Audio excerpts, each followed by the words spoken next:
Today's Sunday session is brought to you thanks to the fine folks at More Beer. Visit them right now at morebeer.com. I poured it in my mouth and it just wasn't going down. My first beer was an IPA, the best IPA I've ever drank, mostly because I brewed it. If you have a scale that is good for measuring cocaine, you're probably good for measuring hops on cocaine. You're scaring me. I think the information is awesome and the audio sucks. Make some sugary water, throw some yeast in there, and you're going to drink good beer. Yeah, it's going to be good. It's fine. God damn it, man. Oh, my God. Now, live from the Brewing Network studios in Northern California, this is the radio program for home brewers, craft brewers, beer lovers, and beer geeks. It's your only source for live beer radio that brings expert brewers together with, well, expert drinkers. This is the radio program with a head on it. This is The Session.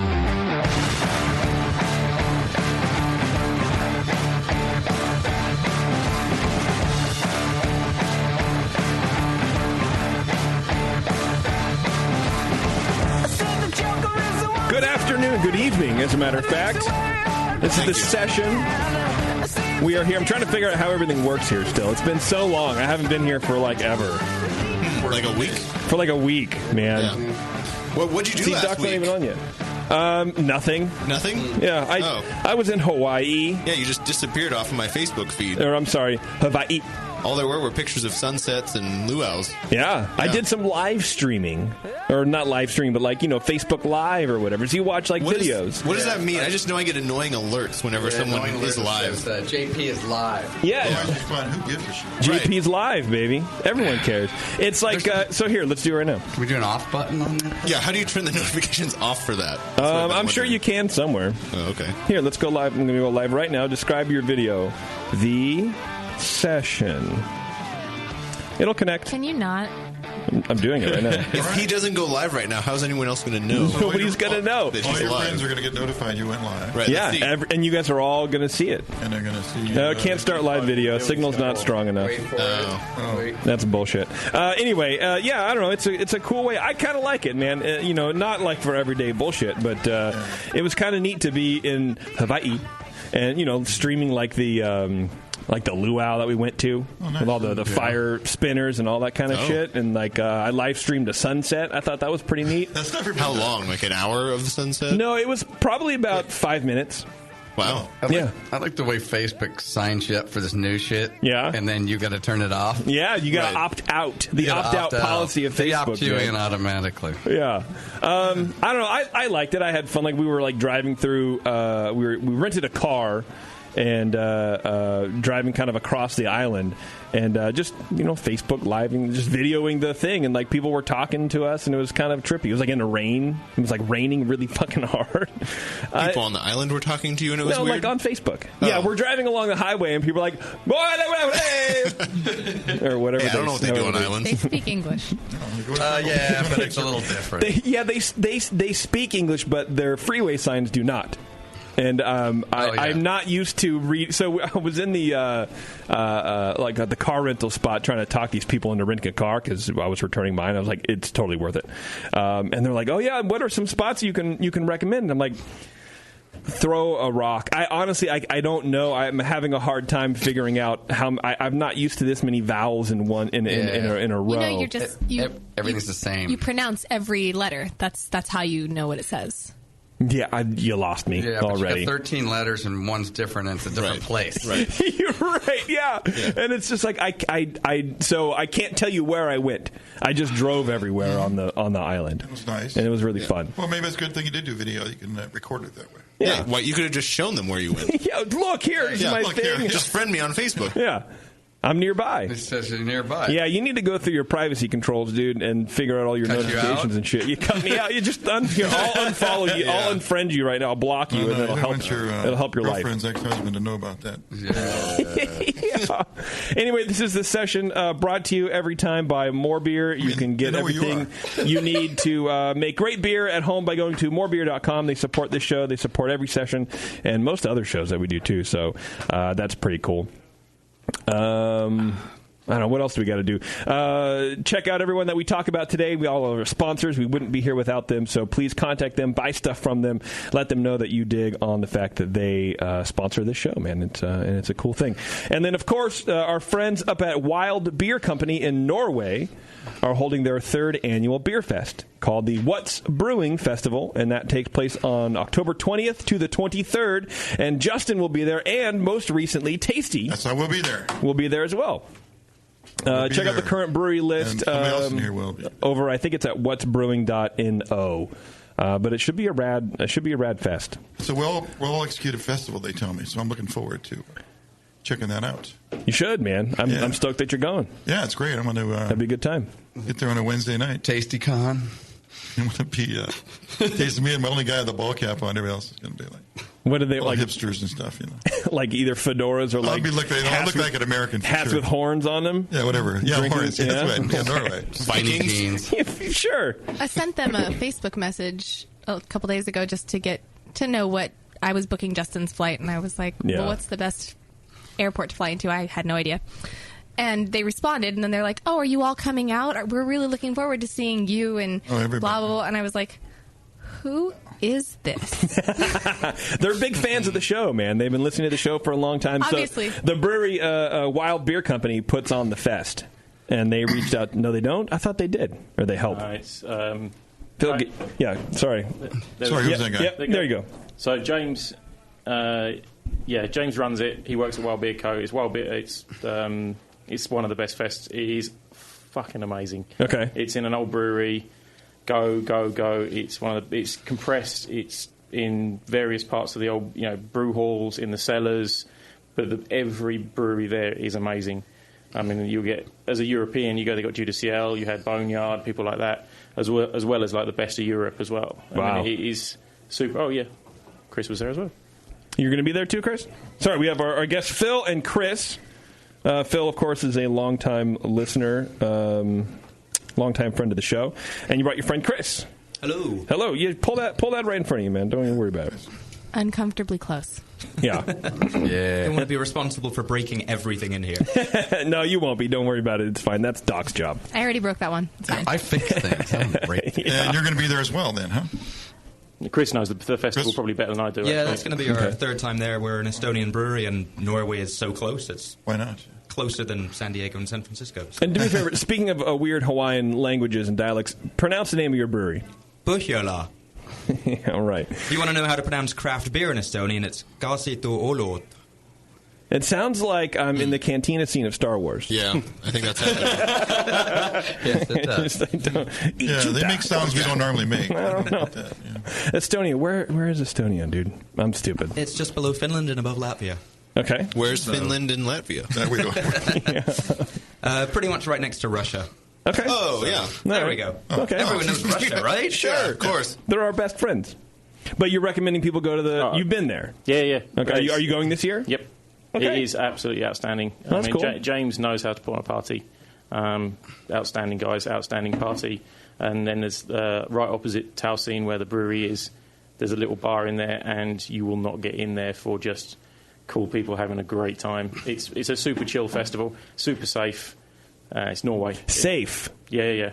Like that honestly, makes me think that it used to not be safe. No. It's other places it's Norway. Okay. Nothing happens in Norway. Okay. Nothing good, nothing bad. Okay. Right in the middle. I can hang with the middle. Yeah, that's cool. You could leave your phone, you leave your really expensive iPhone sitting there, walk off, come back 2 hours later, it'll be sitting exactly right where it was. I like that. It's superb up there. I was a little concerned going to Hawaii. I had never been, and I hear all about like, the locals are just going to call you a haole and fuck with you and do all that kind of weird shit. And everyone was super nice.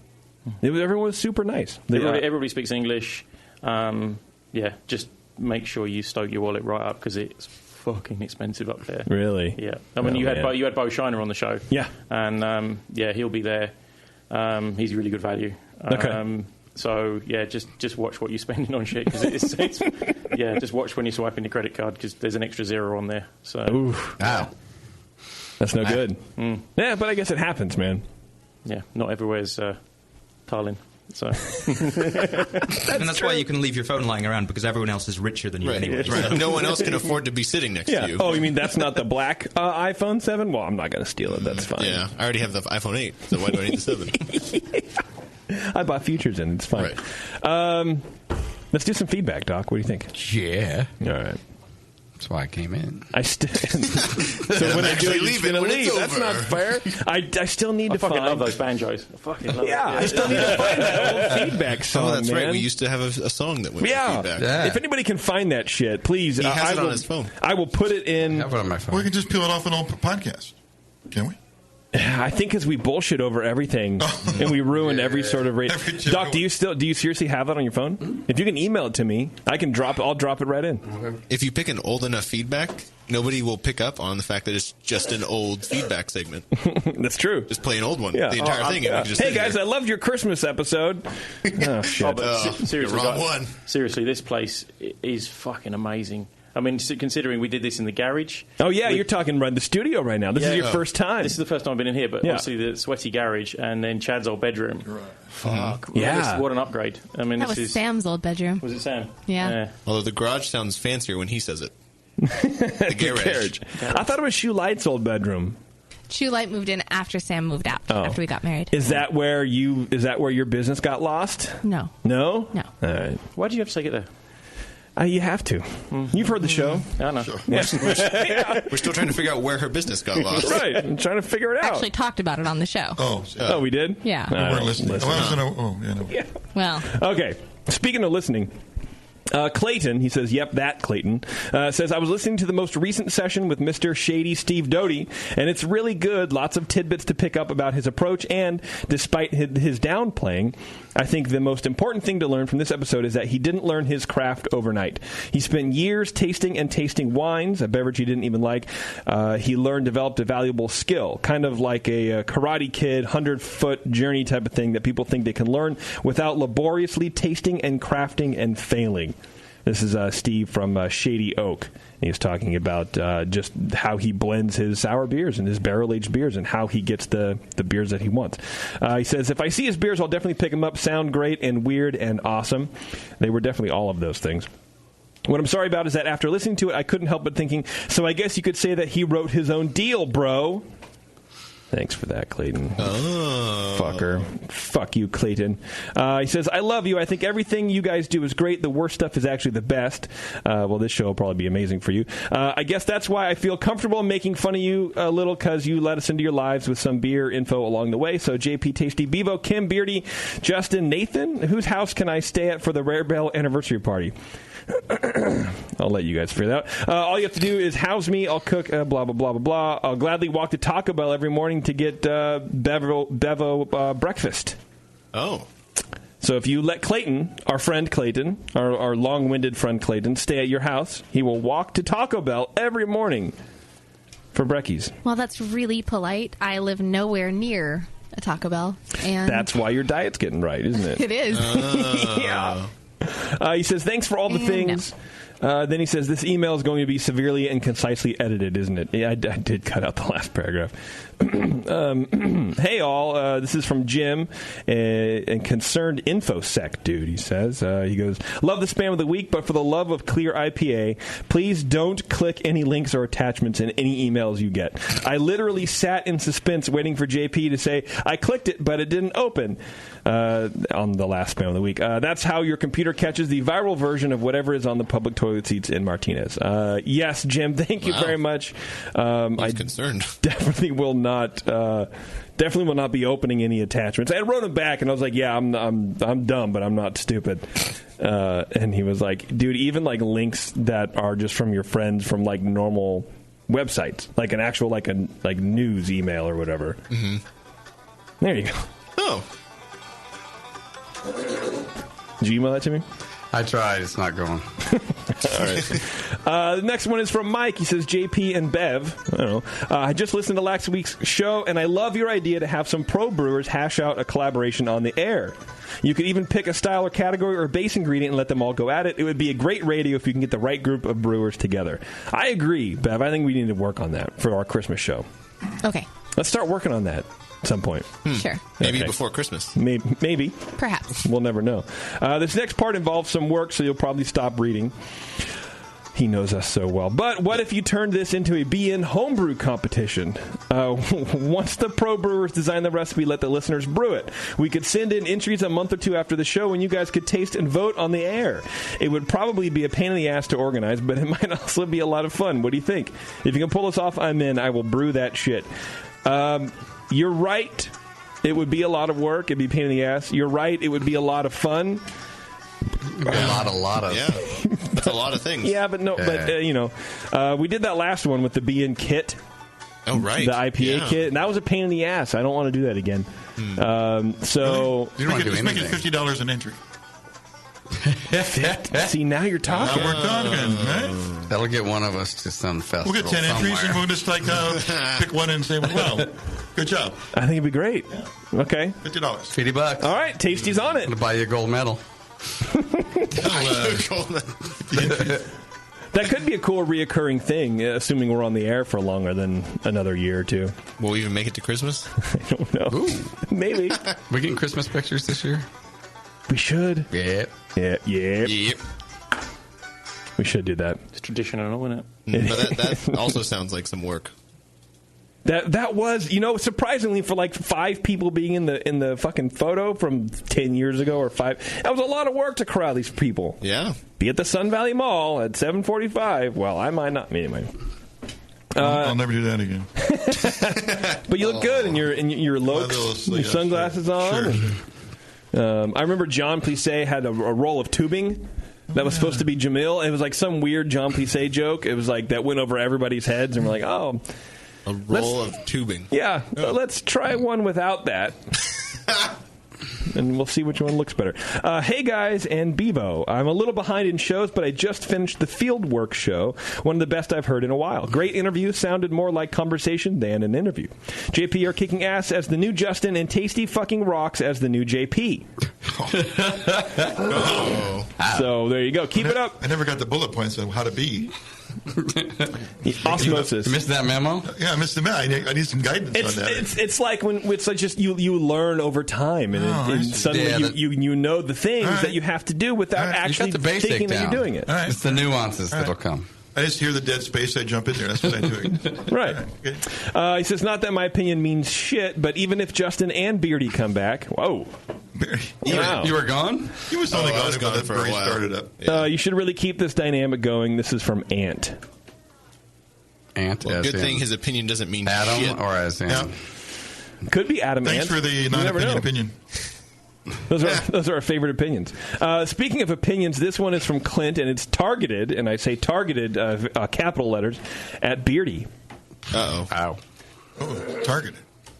All right. Yeah. It says, boy, Beardy was on a roll of ignorant state. Actually, he says, boy, Beardy was on a roll if ignorant statements on the Shady Oak Barrel House episode. First, most NEIPAs, and this is all in caps, do not clear up. There are many examples on the internet where people have brewed an NEIPA, split the batch, and brewed half with 001 and the other half with 1318. While the 001 batch will clear at least to a slightly hazy appearance, the 1318 will never clear, even after months at fridge temps. Second, kombucha has a negligible amount of alcohol. It's considered NA by the FDA and is perfectly fine for kids to consume in small amounts. While alcohol is produced in the process, the bacteria in the SCOBY eventually consumes the alcohol and converts it to acetic acid. Most kombuchas have less than 1% ABV. I sure wish you so-called air quote experts would actually study, or at the very least look into what you're talking about. I doubt your goal is to spread misinformation, which is so often the case on your program. Oh. What do you have to say for yourself, Warren, you fucking bastion of misinformation? Well, I might be misinforming you, but I'm pretty sure NA is under 0.5% alcohol. So if you're feeding your kid 1% ABV shit, that's not non-alcoholic. Bad yeah.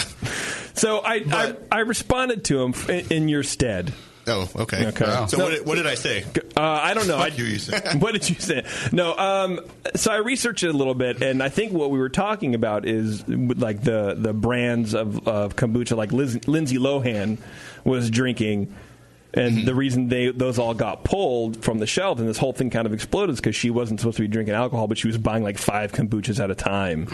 And those were like 2% alcohol, 2.8. Yeah. And that's what you were saying. Yeah, there was a period in California, I even saw it, where they were pulling almost all of the kombucha off the shelf because that's when they realized, oh, this stuff isn't NA. Right. We have to figure this out and make sure that it is. And that's what you said. Right. But Clint doesn't understand that, apparently. I guess. Yeah. But, I mean, I'm just here to spread more misinformation. So I wrote him back, and I was like, look, dude. Don't pay attention to what he just said. Yeah. I was like, there were brands at the time that were 2.8, some 3. Yeah. Like that's GT, I think, was the one. That was 2.8% alcohol. Now a lot of it is NA, so he is right now. Yeah, because of that. Because of situation. that. And that was years ago. Yeah, and that's what you were saying. Yeah, right. And then I told him, I was like, see how easy it is to just get something wrong when you're not actually researching it? And then I said that nobody here called himself an expert on anything. Yeah. But yeah, there are some yeast strains that are less flocculent than others, but I wasn't saying all New England IPAs will clear up. Right. Well, and I think when you said clear up, I don't think you meant actually be crystal clear. Right. Just drop all the sludge out. We're talking about sludge. Yeah. Why are we talking about New England IPAs again? It was on the feedback. Fucking Clint. Why do you bring this up? I didn't even remember talking about it last week or 2 weeks ago. I don't know. Clint's a special case. Wow. I'm sorry, Clint. He needs help.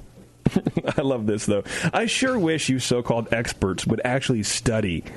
Well, you mean off the cuff? Yeah. Because we all get paid enough to sit around and read about New England IPAs and kombucha, you fuck. We don't prepare for the show either, so. Yeah. Somebody else. I won't say anything more about New England IPAs until I know every yeast strain that's used in them and have measured the flocculation rates. I would expect nothing less. Yeah. I won't be back until I'm done. Oh. Another hiatus. Patrick says, awesome interview with Fieldwork. He says, the main brewer's dude's voice was sounding familiar the whole time, and I finally figured out why. He was the voice of Fred in Disney's Big Hero 6. And he provided a link for that, but, Fred's the surfer dude, I think is what it was. And Big Hero 6, good movie. He's joking, of course. Keep doing what you're doing. Keep doing what you're doing, guys. Huh. You make my commute in Atlanta traffic bearable. And then finally, our spam of the week. This is titled "Double the Duration of Your Sex," and I don't know if that means until you transgender or like you're the actual act of sex. Oh, but in between. It might be in between. I don't know. Yeah. So here it goes. Phil, pay attention to this. It might be very important for you. Waiting period. She won't sweat buckets underneath him. January on anybody. Comes after all of it. Reconstruction work for having drinkers around. Beach AV monuments in 2 episodes. Wednesday hosts. Husky but safely rejected on John C. La Paz has produced. Tith of Yao and Bible obviously didn't trust them 1977. Nem Ertical Hagsmus Akor Van. Made, but I though, of Antiquest Thomas Compano. Poetry collections of places, but Republican it. Composer's works for a worthwhile venture I am. Reprisals, many description made from her, a relationship here might know. Cocoon of internet and medical texture, adding these, 1899. Collide with humans into 2 uke in my miles. Sneak around areas, Chadwick, who noticed Alheim's natural history. I think your editing has gone to an all-time low. Random word generator. If you went in there with a black marker and marked out just random stuff, you could probably make sense out of that. Yeah, it's a coded message. Sounded like a poetry slam. Coded message. It sounded like some poetry slam. Oh, man. Every third word will tell you where the treasure's buried. Or something. Yeah. Like if we played like some bongo drums underneath it, just fucking read we've got just communicated with an extraterrestrial there. There's a real message in there. Yeah, I can't. I sometimes with that spam shit, I feel like if you just slow it down or like play it backwards. You're going to summon Cthulhu or something like that. Like some like weird, like that's how to bring about the end days. You know, those movies where like you have to repeat passages of the Bible backwards on your head or whatever. That's how it's going to happen through spam. Oh. I think it'd be good. Tasty's Toes play the record backwards. Yeah. All right. You guys talk amongst yourselves. I'm going to call our good friend Gary Glass. You didn't click the link in that email, did you? I did. No. Gary. Yeah, come on. I'm getting Gary Glass on the line here. He wants to tell us about a new app that the BA has out. Oh. And I think it'd be pretty cool. I turned Skype people off. using that. I thought it was going to be for the new law that just got passed. Oh, we can chat him up about that too. Yeah. I don't know. I've been in Hawaii. I don't know if you've heard this. Or I have my Magnum PI shirt on. Where'd you get that? At this place called Bailey's, like Honolulu or whatever. It's the fucking Magnum PI shirt. It's Magnum PI shirt. It totally is. It's not ringing. Where's your anymore. nutters? Yeah. Gary. Hi. Yeah, he's here. Yes. How you doing, man? It's JP. I'm doing great. How are you? I'm doing good, man. I'm doing good. You're on the air. Put your pants back on. Well, no video, man. You can keep your pants off if you want. Yeah, I can see you, but you can't see me. Yeah, perfect. I think I like it like that. I think I prefer it. Anyway, that man. does not surprise me. I like being watched. How you doing, man? It's been a long time since we've talked to you. It has been a while. I'm doing great. How are you? I'm doing pretty good. How's the debate going? We're not watching you. Just got back from Hawaii, so I've been avoiding watching it. So you were a good to be on the excuse, air, and I didn't want to come on the show being angry. So this is Gary. What do you want? We had to find a bunch of English guys that didn't give a shit. Wait, he's Estonian. Yeah, that's pretty smart, man. So everyone tells me that there's some new cool stuff happening at the BA. You guys have an app out. Yes. What's going on there? We have a new app called Brew Guru, which apparently you haven't downloaded. So I've been in Hawaii. I don't know if you knew about that or not. I've been in Hawaii buying Magnum PI shirts. They don't have the internet in Hawaii? Nope. Not in the country, man. The island's big enough to have a country? It blew Gary's mind. Tell me about it, man. I got to go there. All right. So, yes. It's an awesome new app that we've been working on for over a year now. Excited to release it on the world. I guess it's basically two apps in one. One part of it is a brewery locator map. It uses all the data from the Brewers Association database, so it's the most accurate brewery locator you're going to find. Combined with that brewery locator, we also highlight all the businesses that give discounts to members of the American Home Brewers Association. Oh, I like that. So you can instantly pull up an app and see where you're at, which ones on the map give discounts to the AHA, and you can go to those places and get your discount. And not only that, when you get there, you can pull up your digital member card, and it will show your member card right alongside the discount that business gives you. Oh, nice! So you don't have to worry about losing your card. Don't have to you don't have to worry about the server not knowing what you're talking about. It says right there, this business gives this discount. So it makes it really easy to utilize that member benefit. The other part of it is we have collections of content from the American Homebrewers Association, like from Zymergy Magazine, our homebrewersassociation.org website, all of our recipes and that kind of thing, built into collections of content, around specific topics. So it makes it really easy to access the different content that we have available. The goal with the app was to make it a lot easier for members to use their member benefits. Okay. So some of that content is for members only, but some of it is also open to anybody. But one of the really awesome things about the app is if you're not a member of the American Homebrewers Association, you can download it and it automatically gives you a 15-day free trial membership. You get the discounts, you get access to Sound Energy magazine, you get it all, with the exception of being able to buy GABF tickets. But other than that, you get full access to AHA memberships, no credit card needed, no nothing. We just want people to experience AHA membership because we think it's awesome and hope they will too and see the value in joining. I like that. This is what we've needed for a while, man. Everything in one place. Yeah, and that's what we want to do. We want to make sure our members are able to use the benefits we have available. Yeah, well, and I think it'll go a long way with actually reminding us that we have these benefits available too. It's not just making sure everyone has access to it, but sometimes you forget to pull that card out. So it's cool. You have the search function, so you can find a place to go eat, and then it also happens to coincide with the discount that you get. Yeah, and not only that, it'll also, if you're within 100 meters of a business that gives member deals, it'll send you a notification letting you know that you should get your discount. Oh, really? Oh, wow. Yeah. Wow, I like it. That's a good reminder. No, I think I saw where the Woods were up at Russian River Brewing Company, and it informed them that it's happy hour pricing all the time for AHA members. Really? Yeah. That's a pretty sweet deal. Yeah. All the time, AHA members. That's great. It is. Yeah, look at this. It's like $3.25 a pint. Yeah. I always forget to whip out my AHA card to get a discount. Dude, totally. That's a good reminder. Yeah. I like that pushing it to you thing. That's great. Well, yeah, exactly. I mean, I think that's a common issue. Is like either people don't have their card on them when they happen to be in a member deal location, or they just forget. And so this gets past that. So our goal is that our members are saving so much money that membership becomes a complete no-brainer.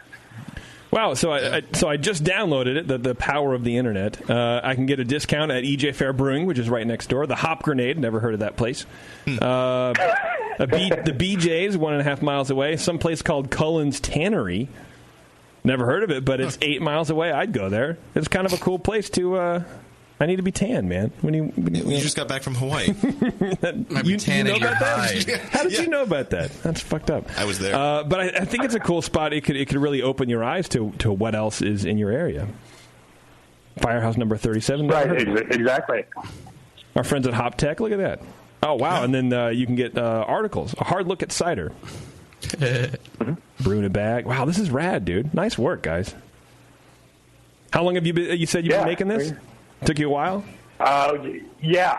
We started working on it in earnest in January, but I've been planning it out. Basically, the whole idea for it came from the AHA governing committee, of which at the time Justin was a member of that esteemed body. So they actually do things that are very much worthwhile, like come up with these kinds of ideas of like, hey, we should make an app. So we did. I like that, and we love it, and we hope everybody else loves it too. Very cool, man. I guess I should mention with that free trial thing, like if after 15 days you still don't want to be a member, that's cool. You can still use the app. You just won't get the members only content. So you can pull up a member card that says expired across it, but otherwise you can still use the map, which is totally freaking awesome all by itself. So yeah, map's free. That's awesome, dude. I appreciate that. Thank you very much for putting in all this work, man. This is great.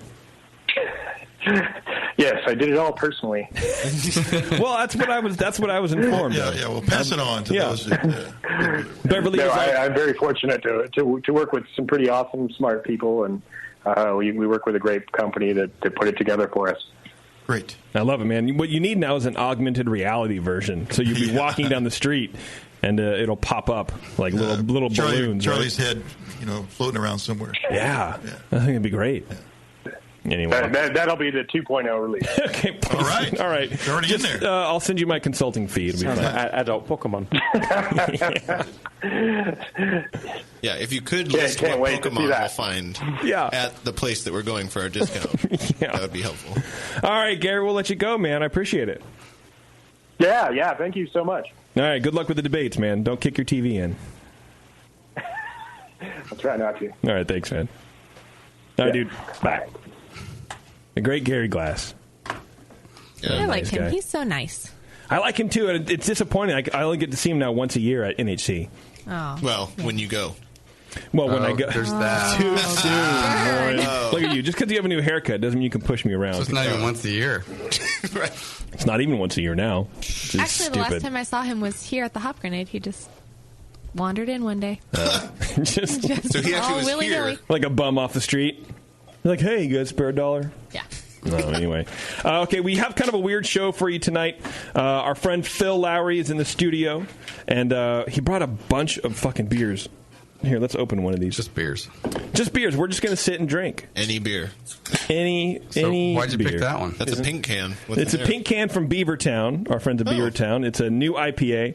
But Phil's been in the beer industry for quite some time now, right? Yeah, it's getting a bit, 20-something years now. You sound very depressed about that. No, it just makes you feel fucking old. That's all. I'll tell you what. I mean, it's an absolute. I mean, this has been one hell of a trip this last couple of weeks. But fuck, to see you guys sitting here, actually sitting here with you, it's been 4 years since I've seen you. Doc's still alive, so I'm not at the top of the death pool, dude. Depends who you talk to.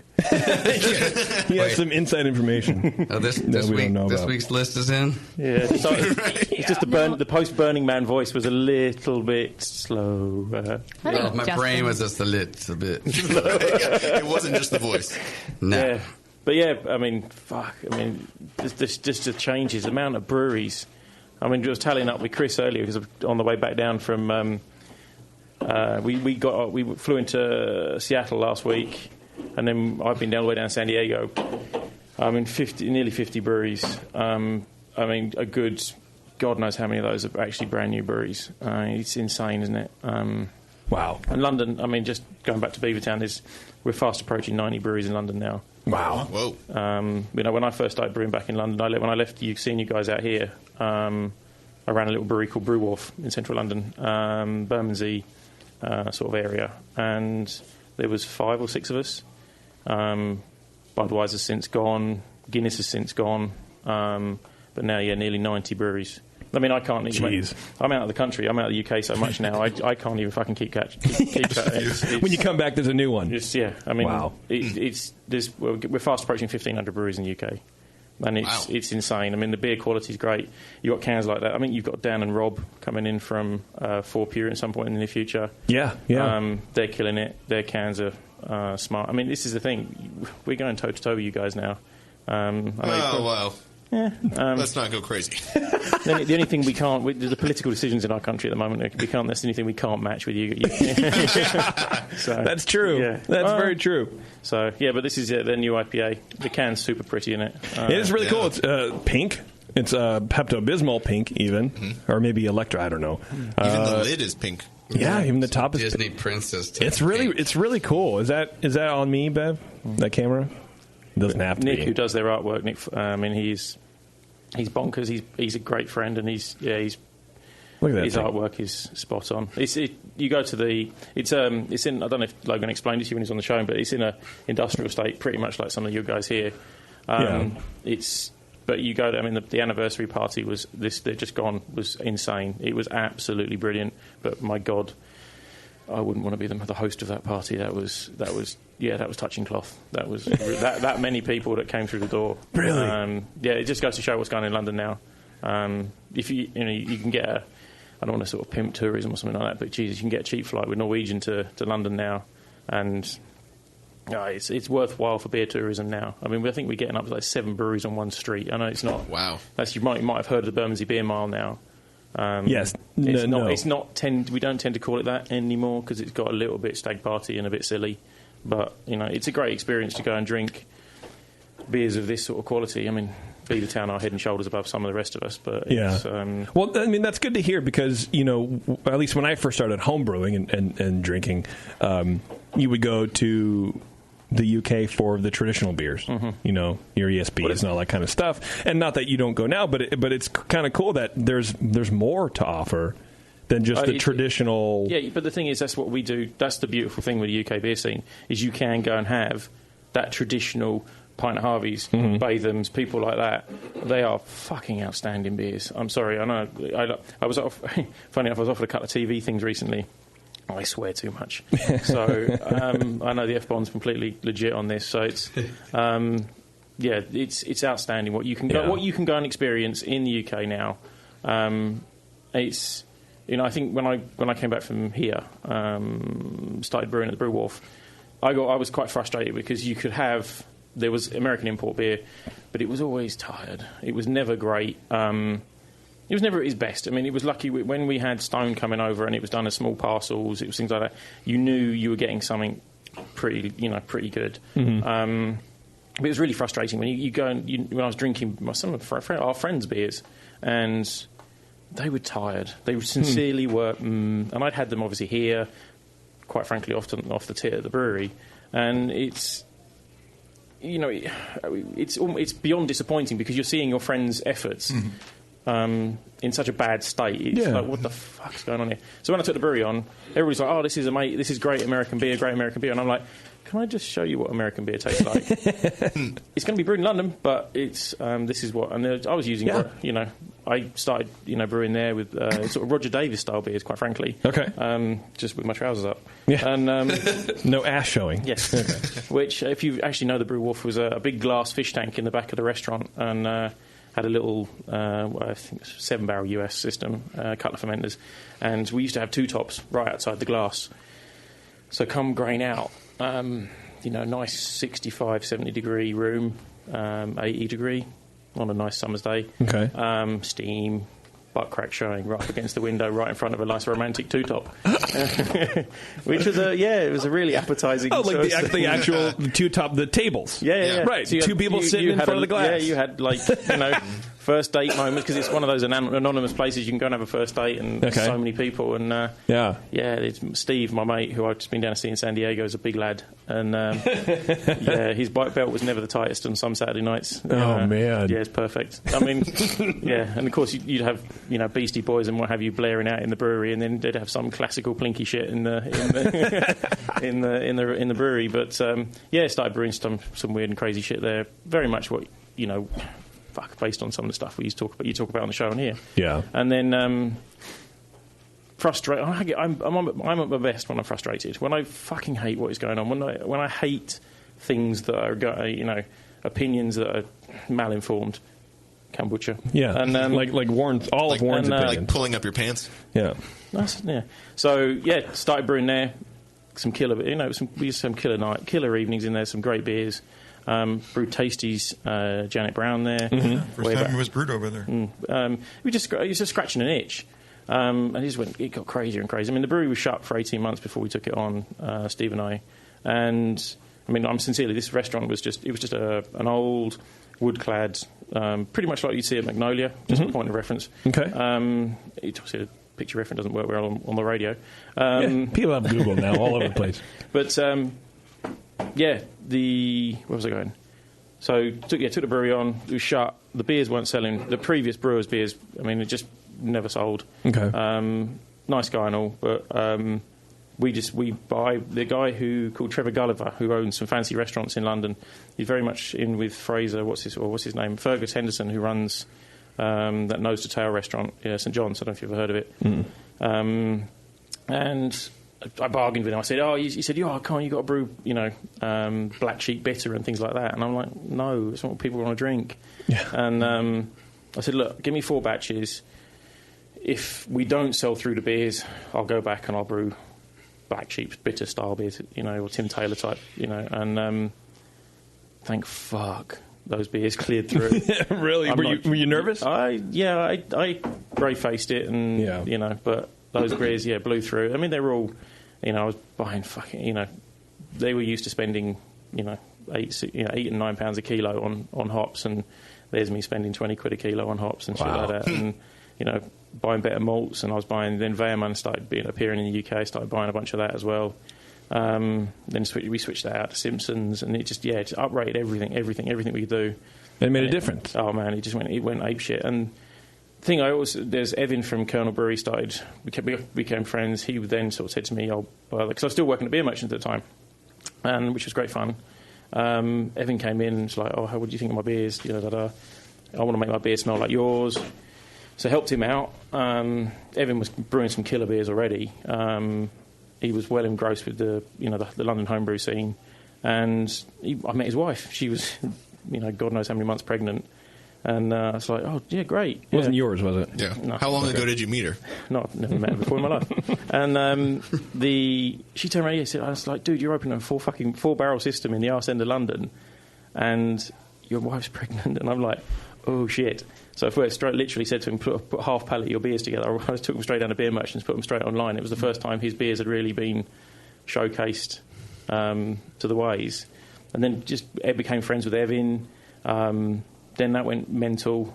We started swapping recipes, started brewing some bottle beers, semi-collaboration wise, sharing lots of ideas. Not really on the label, but just helping each other out. Okay. And then he said, "Oh, come on, let's bring a bunch of people together, sort of the rest of the London brewers, and have some dinner." Yeah. So because Brew Wolf's obviously a restaurant, put a bash on. Next thing you know, got London Brewers Alliance. We're just having a few jolly ups. Oh, let's have a party. Right. Sort of put a showcase on. And he's just gone from there. He's gone. He's honestly. If you went on, there's a couple of guys try and keep up with. Des D'Amour is a really good beer writer.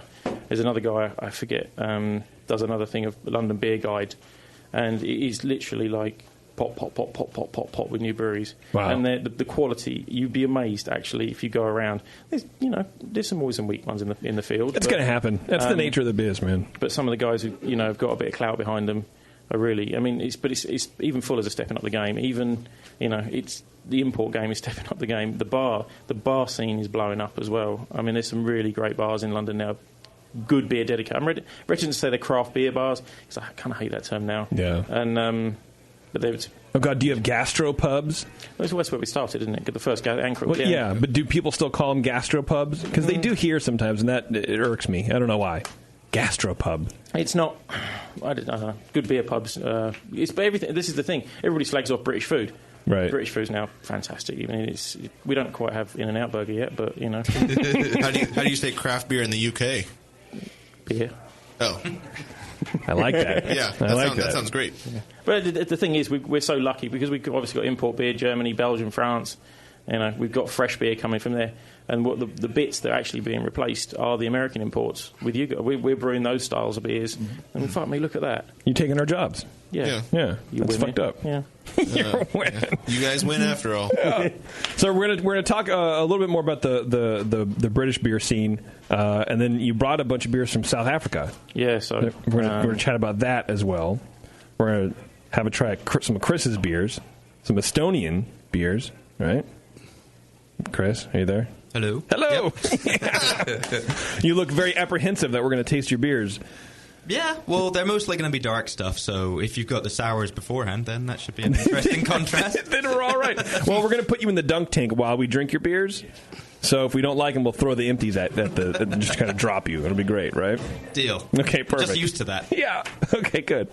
And then you've also worked in the hop industry. Yeah, so I left beer merchants. You still do? No, I left beer merchants and now work for what you guys refer to Haas, but it's not actually technically correct, but it's if we say it's correct. It's the American way. You're on our turf.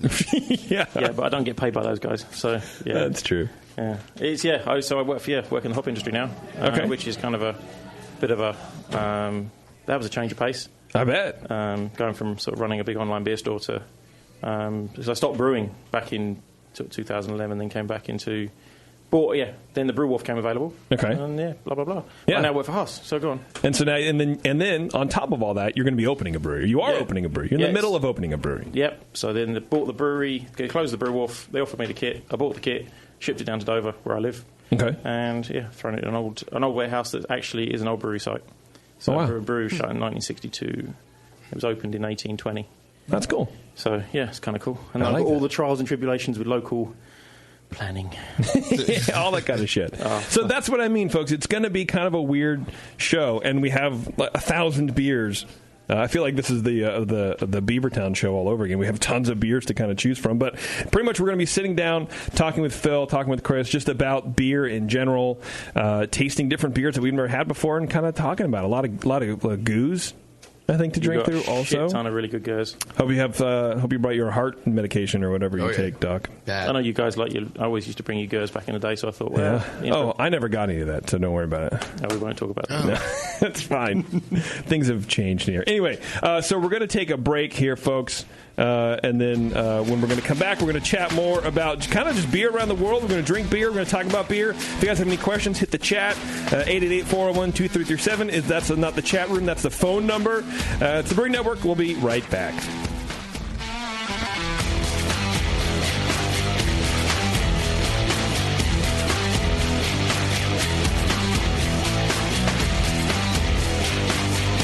You're listening to the Brewcasters. On the Brewing Network.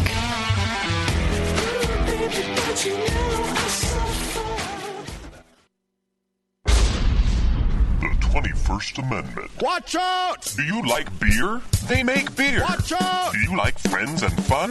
They make friends and fun. Watch out! Do you still like to have a good time? The 21st Amendment. Watch out! The 21st Amendment in San Francisco, located at 563 2nd Street, 2 blocks from the building where baseball is seen and played. Try their beers in the pub or try them in the can, featuring Monk's Blood. Made with real monk.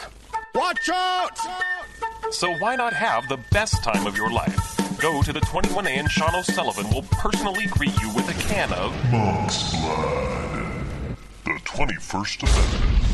Watch out! This advertisement is not in any way affiliated nor associated with the 21st Amendment Bar and Pub, nor its subsidiaries or affiliates. This telecast is not copywritten by the 21st Amendment for the private use of the Brewing Network. Any use of this telecast without Jamil Zainashev's consent is prohibited. Suck it, JP. The Vault, created by White Labs. The Vault is a collection of new, creative, and unique yeast strains from around the world. These strains have never been available to homebrewers. Most have not even been available to professionals. You have the power to release the yeast.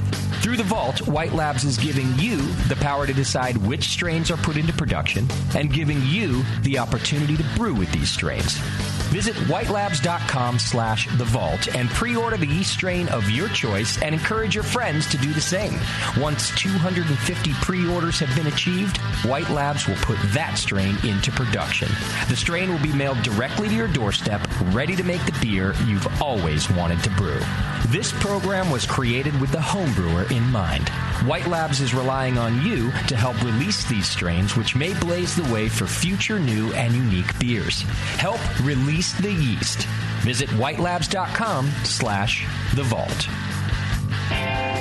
Brewing great beer is a process of continuous learning, and the best books on every aspect of brewing can be found at Brewers Publications, with more than 50 awesome titles like Modern Homebrew Recipes by Gordon Strong, Designing Great Beers, the Ultimate Guide to Brewing Classic Beer Styles by Ray Daniels, American Sour Beers, Innovative Techniques for Mixed Fermentations by Michael Tonsmeyer, For the Love of Hops, The Practical Guide to Aroma, Bitterness, and the Culture of Hops by Stan Hieronymus, and Radical Brewing, Recipes, Tales, and World-Altering Meditations in a Glass by Randy Mosher, plus many, many more. These are the books and the authors with the knowledge to push your brewing farther than you thought possible. And you'll find them all at fine homebrew and book retailers everywhere. And visit the website at brewerspublications.com. Brewers Publications, all the best on beer and brewing. Since the first time the Brewing Network microphones turned on, More Beer was behind it. More Beer sponsors the programming on the BN because, like you, they love brewing. And like the Brewing Network, they love sharing their knowledge. Morebeer.com isn't just a website to place your next equipment or ingredient order. Morebeer.com also gives you access to free beer information that will make you a better brewer. Go to morebeer.com and click into the Learning Center. You'll find podcasts, technical facts, video tutorials, and more, including access to The Buzz, More Beer's social network of more than 5,000 members. And some of them might even be crazier about beer than you are. Get over to morebeer.com today and take advantage of The Buzz, the forum, the Learning Center, and make sure you're signed up to receive the newest More Beer catalog. More Beer, bringing you absolutely everything for beer making. Marin Brewing Company in Northern California has been making award-winning beers for more than 25 freaking years. Today, I want to tell you about their new 12-ounce cans of Mount Tam Pale Ale. The good stuff, Mount Tam is bright gold, 5.5% ABV to keep you feeling good, and has been winning awards since 1989. If you're visiting the Bay Area, get your butt out to Marin Brewing Company. They pour tasty beers and serve great food every day until midnight. Come in for a tour, stay for the food, and pick up a 6-pack of cans of Mount Tam Pale Ale to enjoy at home, camping, biking, or whatever the hell you do. Owner Brendan Moylan has this to say about Marin Brewing beers. It's freaking awesome. Marin Brewing has won more than 100 gold medals in international competitions. Check out marinbrewing.com for all their award-winning beers, food, and merch. Marin Brewing Company in Larkspur, California. Award-winning taste, refreshing finish. It's freaking awesome.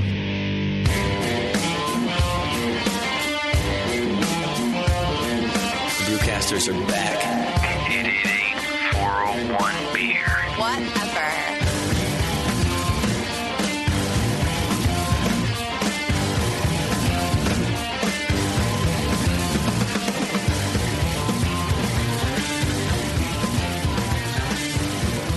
All right, thanks for hanging on, everybody. Before we get back to the beer, I want to tell you guys about a pretty awesome homebrew competition. Speaking for the feedback, it's not we're not putting on, but we are sanctioning it. It's called Celebration. The Gold Country Brewers Homebrew Club, which is sort of local club does, is now accepting entries for the annual Celebration Homebrew Competition. It is not only AHA and BJCP sanctioned, but it's the first official competition to be Brewing Network sanctioned, which is a pretty big deal. What does that mean? It means that we approve it. We like the way that the Gold Country Brewers run homebrew club meetings, and we want to further their competition. Cool. Yeah, I think it's pretty neat. The comp is now accepting all beers that fall under the 2015 BJCP guidelines, so be sure to double-check your entry sheets before submitting, people. Registration is now open, and it closes on September 25th. Yesterday? It closes yesterday. Well, the competition is on October 8th, so it's too late to register. But they also, of course, like every competition, need stewards and judges. So if you guys want to be cool and help out your local homebrew community, email BOD, that's B-O-D, at goldcountrybrewers.org. And tell them you want to judge and steward, or even if you're nervous about it or you want to be a BJCP judge, but you don't have the chops for it yet, email them and see if you can just kind of hang out and sit in. I've been to a couple competitions where people are just kind of sitting with the other two judges to learn even more about judging, or to see if they want to do it or something like that.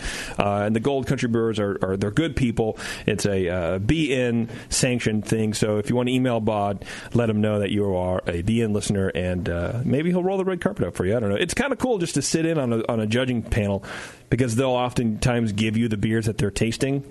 So you can kind of work through with them what's going on, and it's pretty fun. You've been to enough of these before, right, Tasty? That's what happens. I see people do it all the time. Yeah, let them know you're coming. That way they can have a lunch ready for you. Yeah, email Bod, and ask people.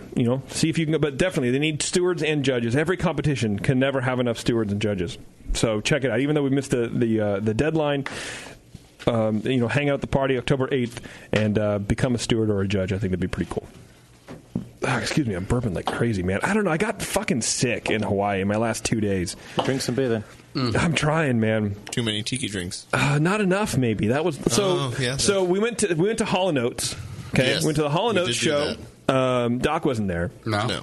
So we're sitting on the lawn, and apparently you can rent chairs. And I didn't know this. It was $5 for a low-profile lawn chair.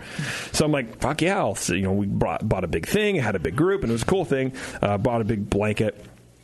And there was this fucking chick behind me who was like in my back pocket the entire show. Like in my back pocket. Nice. But she was on her blanket and she wasn't on mine, so I didn't like want to turn around and be like, well, can you seriously give me like a foot? That'd be great.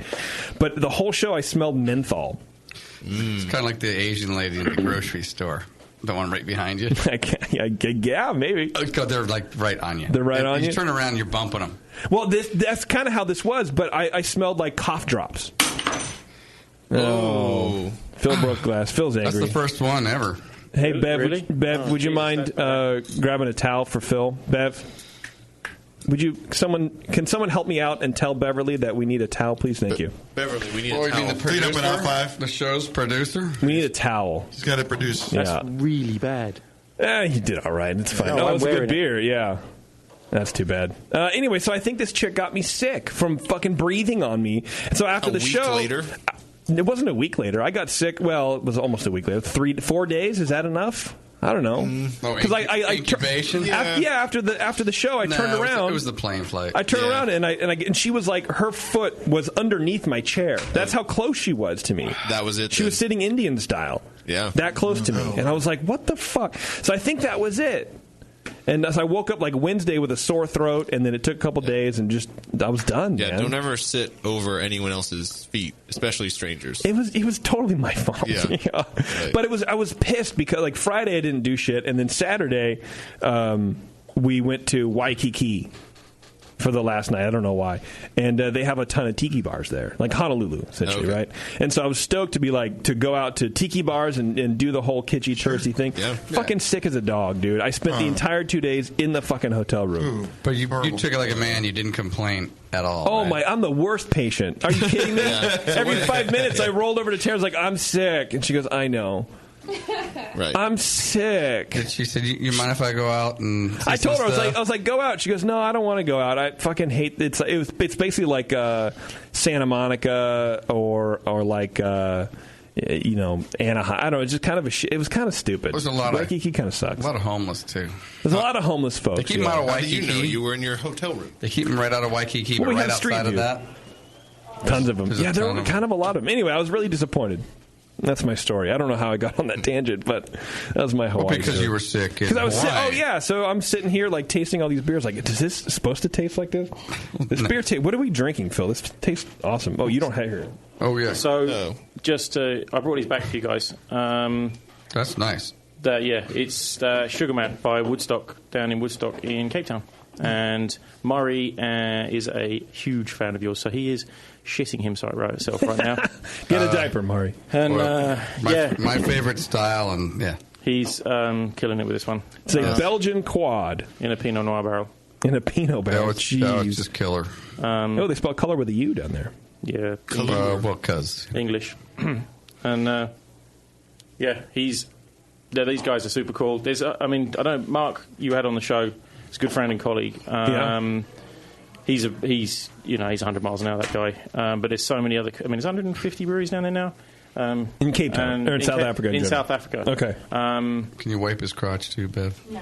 Yeah, check out that barrel, that bottle. The label. There's a lot of texture on the label. So they've gone to town on that. It's like Braille for you. Yeah, it says Sugar Man. You obviously know the story, don't you, Sugar Man? No. It's hold on, I'll tell you. That Sixto Rodriguez, the Search for Sugar Man, the film. So this record was huge in Cape Town in South Africa. And then he's actually they all thought he was dead. Turns out he's alive in Detroit. That just ruins the film there. Well, shit. Well, but yeah, it's catch it on Netflix. But that's the name. Obviously, that's where Sugar Man come from. Okay.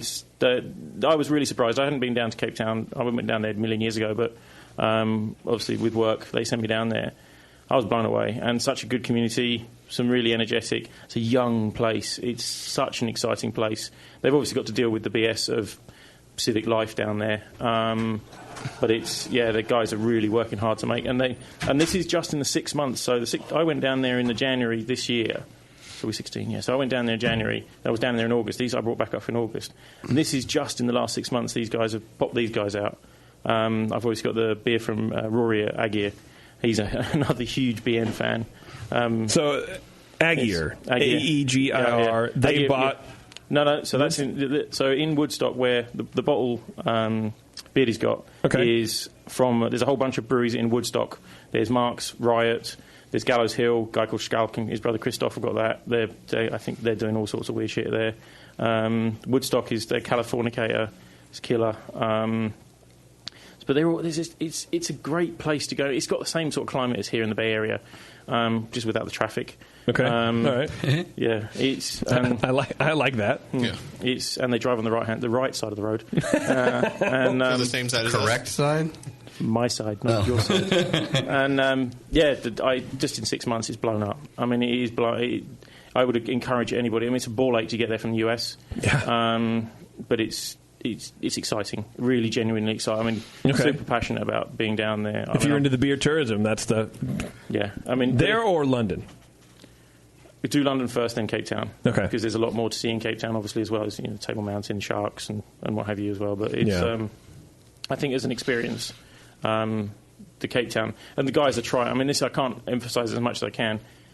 They are trying so hard to get people to get everyday people drinking really good beer, and this is you're tasting this would stand up against anything that's been brewed elsewhere. Oh, absolutely! This thing is rich, and there's some roast malt at the end that kind of carries through and cuts the sweetness down. It's amazing beer. I mean, seeing Doc chug it, it's like boom. Yeah, well, that was freaking fantastic. Bev, we're gonna need some more glasses too. Please, thank you. That was another fantastic. plus to South Africa is apparently lack of government oversight, because the only government warning on this whole bottle says alcohol reduces driving ability. Don't drink and drive. Everything else is stuff from on the brewery. either side of the road. So yeah. But it's not wrong. But they don't talk about pregnancy. They don't talk about all the other things that apparently alcohol in the U.S. causes. Jeez. Yeah. But it's, Big PG runs Mountain Brew out in... he's way out in, where is it? Worcester. I mean, this guy, he's a monster of a bloke. His family is so super welcoming. We went out there and did a retreat, a bunch of brewers. And... it just the enthusiasm. I bought a bunch of beers from here. I bought some Rare Barrel down there, and attaboy. Took some just some random shit from around the world, just to try and get people to discuss different flavours and what have you.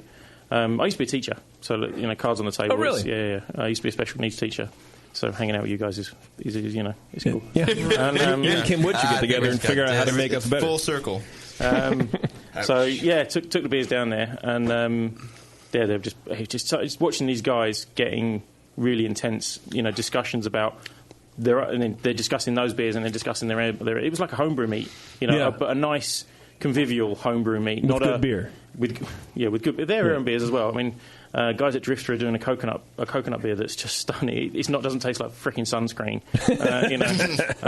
That's tough. Yeah, I mean, but PG, he invited us all down there. I mean, there's some sexy breweries in the world, but we're sitting out on the stoop of the brewery, and this big view over the Breeder Valley. I mean, the locations of some of these guys. Yes, they're urban. Some of them are rural. Saggy Stone, Stellies. Those guys. I mean, Bruce at Stellies.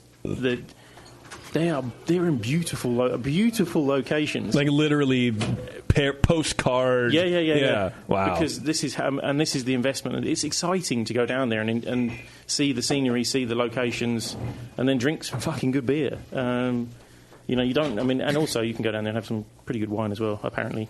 So I gathered that guy from Shady Oak didn't like wine. God. Yeah. Neither. I was like, Steve, you're killing me, dude. Wine. Yeah. I drove up from San Diego yesterday, and I listened to his show coming up over the Altamont Parcel, stuck up in traffic there, and it's a good show, that one. So. Oh, good. Yeah, I like Steve. His beers are great, man. I've kind of been looking out for them since I heard the show. I was like, don't miss that one. So. But the thing is, for work, I travel so much. I literally do not stop, and it's the BN is. I'm sure there's a lot of listeners. You had one in feedback saying. It makes my community. I mean, you wouldn't believe some long haul flights. earbuds go in, and that's it. It's catch up with various tranches of BN, and I generally sit there giggling to myself like a fucking village idiot. So. Yeah, so what are the trends down there? I mean, are they all kind of gravitating towards dark beers, or is it kind of all over the place? I mean, I can't. Come on, you don't ship IPAs. I mean, that was something we gave up back in the days from England, wasn't it? But it's. Isn't that how it started? Yeah, that's what I mean. Oh.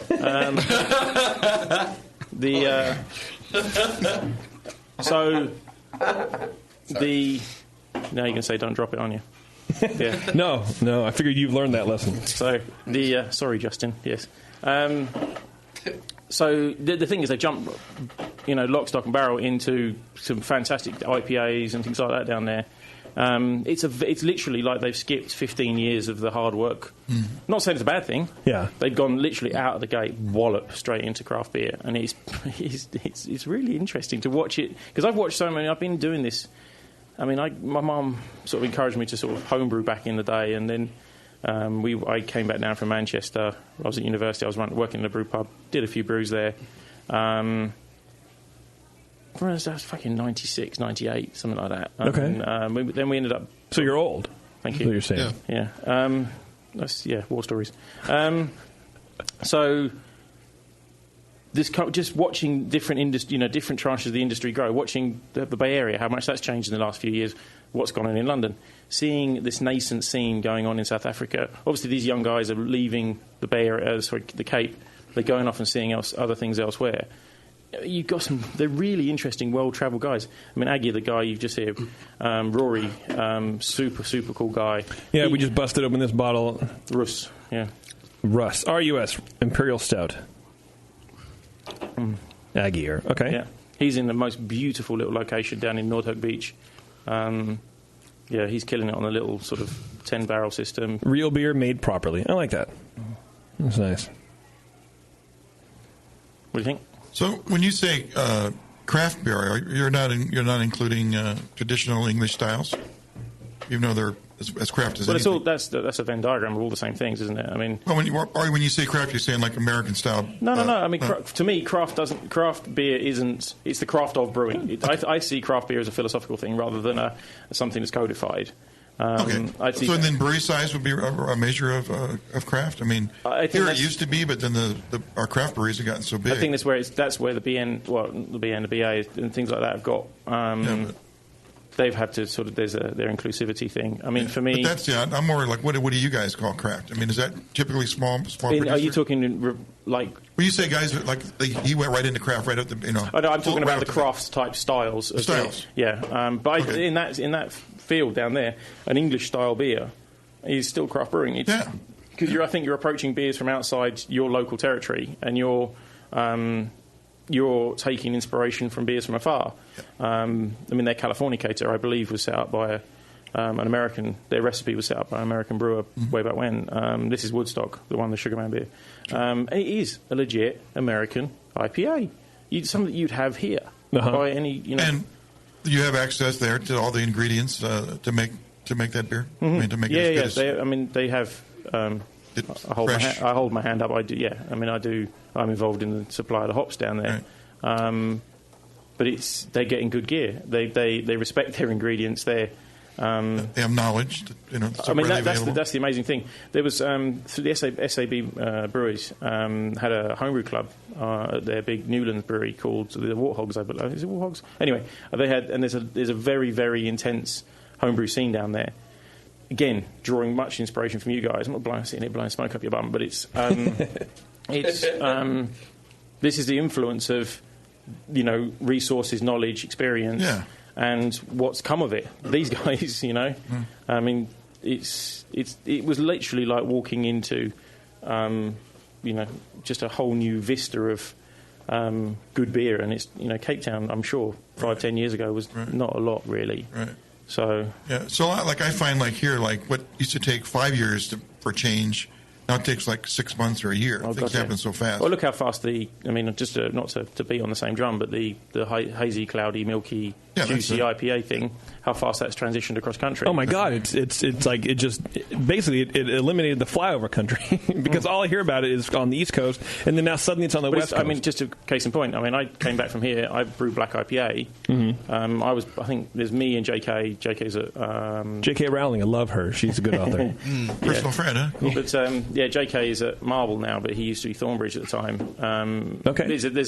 He or I brewed the first one in the country. Mine was very much inspired by Back in Black here, when Jesse Houck was brewing at 21A, and this is the thing. I come from a sort of kitchen hospitality background, so the reason I came out here originally was I loved hops. Figured out I like that. Where's the best place to go and drink hoppy beer? At the time, San Diego and San Francisco. Just so happens I have a bunch of family here. So, of course, it was an easy excuse to say, see you later, Mum. Yeah. I'm off to go and see my family in the Bay Area. Right. Obviously, met Roger. Somehow became friends with him. How does that happen? Right, Not easily. You got to get over the bullshit. So the funniest part is I actually met Claudia first. Oh, really? That's the best way. Yeah. Mm-hmm. And then, that's the best way. Then I was standing in Cantillon about 8 months later. Mm-hmm. And then all of a sudden, Claudia's come through the door. I'm standing there, glass of lambic quite early in the morning. Next thing you know, Claudia's big hug, etc. Roger's gone, why the fuck are you hugging this bloke in Roger's got his airs on, and it's like Claudia's gone, this is Phil, and he's like, oh dude, sorry, because and he was about to bust you in the face. Yeah, it was touch and go, and so that's how we became friends. So I came out here drinking lots of hoppy beer, mm-hmm. and then but you can take that's what I brought back to the Bay Area, to London. You know, what's wrong with flavours moving around the ways, and I think it's when I came out here, it was to learn to cook Indian food versus Chinese food or Italian food. That's the way I took. That was the sort of framework of learning I applied to what I wanted to do, and just so happens I learned from one of the best. So I think. So don't tell him that. He doesn't listen anyway. It's fine. Well, I like that. I mean, if you want to do the thing, whatever that thing is, go to the place where that thing's being done the best. Mm-hmm. It beats you kind of beat a lot of trial and error, which it sounds like in South Africa. Those folks have kind of missed a lot of, let's brew really shitty beer and learn on a curve and figure out our own trial and error. Let's learn from everybody else. Yeah. And it seems like that's where the industry has been for a while, and it's been, and correct me if I'm wrong, but it's been helping everybody kind of come out of the gate with good beer already. It's like, there's that horrible analogy, rising tide floats all boats. Yeah. But it's also, it accelerates everything. That sharing, nobody's working in a silo. I think it's that sharing ability. It's also you've got to be able to take criticism, healthy, honest, well thought out criticism. If I give a beer to Tasty, give a beer to Doc, Beardy, and they say, dude, there's something coming down the pipe, pucker up, it's going to hurt, but you're going to take something. You're going to get a takeaway from that. You're going to take it. Yeah. So don't pucker too hard. Right, no. Or maybe do. I don't know. I guess. Pucker up. Yeah. Maybe my advice to you is really thin and long. You don't know. So the relationship between brewers in England, is it open as it is here, like in terms of sharing knowledge and ingredients and stuff like that? London's being recognised as a very collegiate sort of. I mean, just in case in point, Colonel, they upscaled to a much bigger system. They gave their small 4-barrel system to a guy called Andy, who runs Partisan. Andy's blown his little business up to a very nice sized business. He's now shipped that brewery on to a guy in Spain, in Barcelona. And they're like almost hand-me-downs. Yeah. And that's, it's not just the ability to go and say, dude, can I nick 5 kilo hops? Dude, can I nick a bit of carafa or something like that? It's the willingness to actually, Evan came in. Can I have your brew house? No, well, that's in no uncertain terms, that's what it is. Would you like my brew house? Wouldn't I? Right. It's what a fantastic opportunity to develop a business, to develop potentially income, potentially a legacy business, if that's where your mind is going. Yeah. You can make opportunities, and again, there's such interest around beer brewing at the moment. You can actually create something of a positive impact within your local community. Fair wages and etc. Good parties, charitable events and things like that. It's, you know, we're in a golden opportunity, and then how you apply those, your power, your strengths, your you know, the things you have available to you is, you know, I think is a testament to where the collegiate nature of beer, the willingness to share. Okay. Wait, so brewing actually pays over there?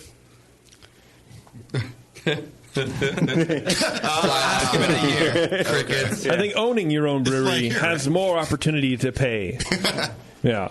So speaking of brewery, what's the name of your brewery that you're opening up in Dover? So Breakwater. Breakwater. Boom. There you go. So I bought the brewery from Brew Wolf. They offered me, and I said, yeah. I had the cash available, strangely, and bought the brewery, and then went, what am I going to do with the fuck with that?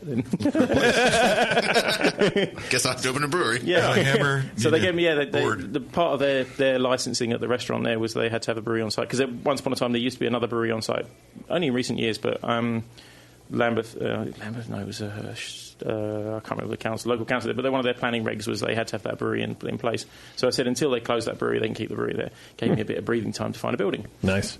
And things were ticking along. My life was I was working a bit at beer merchant. I was working back at a school again, just keep my arm in education. And phone rings. Would you like to buy the brewery? Yeah, of course. Yeah, why not? And they offered me, bought it for silly money.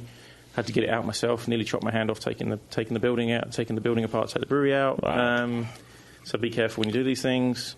You need your right hand for things. Yes, and fuck, you know, all of a sudden I've got a brewery, and there was. I thought, you know, nice and casual. I'll worry about finding a building. Started looking around. Yeah, don't worry about it. Don't sweat it. You know, it's fine. Then I sort of going, well, there's not many buildings coming up. And then started doing the clever thing as I do, and started putting, you know, RSS feeds on various property companies, and then sending it through IFT and sending me text messages when buildings come up. So that little popcorn text message started occurring. No. And then, of course, then the phone rings to say, would you like to come and work at Bathhouse? Oh, that sounds fun. So not only then I bought a brewery, then I'd also gone and left beer merchants in the school and gone off to work for Bathhouse. Then trying to find a building. Just luck would have it. I took a little brainstorm. I was sitting on the shitter. I decided to come up with a poster. Win beer for a year if you can find me a building. And I printed up a couple hundred of those, went and pinned them around everywhere in Dover. And about a week later, I got a phone call. Hey, you looking for a building? Yeah. From the flyer? From the flyer. Really? Literally, I had one inquiry. Literally one guy. Yeah. Giles. And he said, yeah, my mate's got a building. Would you like to come have a look at it? When I look at it, and I was like, it was full of bird shit. I mean, windows kicked in. You name it, it was horrific. Yeah. And I was like, yeah, that'll do. Because you want more work. Yeah. Yeah. And just so happens, guy who owns it, very cool, very entrepreneurial type. So he and I sort of put our minds together and pulling that together. Progressing nicely, built it all out. Okay, hold on. There's like 8 things I need to ask you in that one sentence. I just pictured train spotting. Well. You just roll into that building and... Yeah, there's Dover is. I don't want to throw. I mean, it's a lot of people do down on Dover. It's a beautiful place. I mean, here we got the castle, which is incredible. We got a 2,000-year-old lighthouse. We got a 1,000-year-old church. Everybody knows the history of the place. I mean, it's a valley town, right opposite France. I mean, it's 21 miles from France. I've lived there for the best part of 15 years. The White Cliffs, right? Exactly. That's what we're talking about, right? Contrary to what's that guy who was Rick somebody? Rick Sambora. No, Rick, the travel writer. Rick Steves. Yeah, God, that douchebag. He wrote something like, if you want to see the fucking White Cliffs of Dover, go and see him at Beachy Head. Bastard. So where is that? That's about fucking 100 miles west of us. Oh, okay. West? Yeah, west of us. West? Yeah. So... Yeah, okay. west. Same west as you have, yeah. Wow. That's not right. No, your west is on the other side. That's what, yeah. So, that was, But Dover's cool. It has its charms, it has its interest. Yeah. Where, this building was derelict for... How old's your building? The building's 62, but prior to that, there was a brewery in there from 1820 till 1960. It was an old brewery called Harding's Wellington Brewery. It's an old school... There was 8 breweries in Dover once upon a time. Wow. So it's got. I mean, the more being dorky, the more I've dug into these things, the more there used to be Leanies at the front, Maxton, the Wellingtons. There was obviously Dover Brewing Company. There was a couple of soda pop companies, LVs and things like that. It's an insane amount of history, and I mean, this is the thing with the amalgamation of breweries back in the day in the UK. All this history gets sort of put in a box and shoved in an archive somewhere. Yeah, it's important for, maybe a couple months after it's closed. Mm-hmm.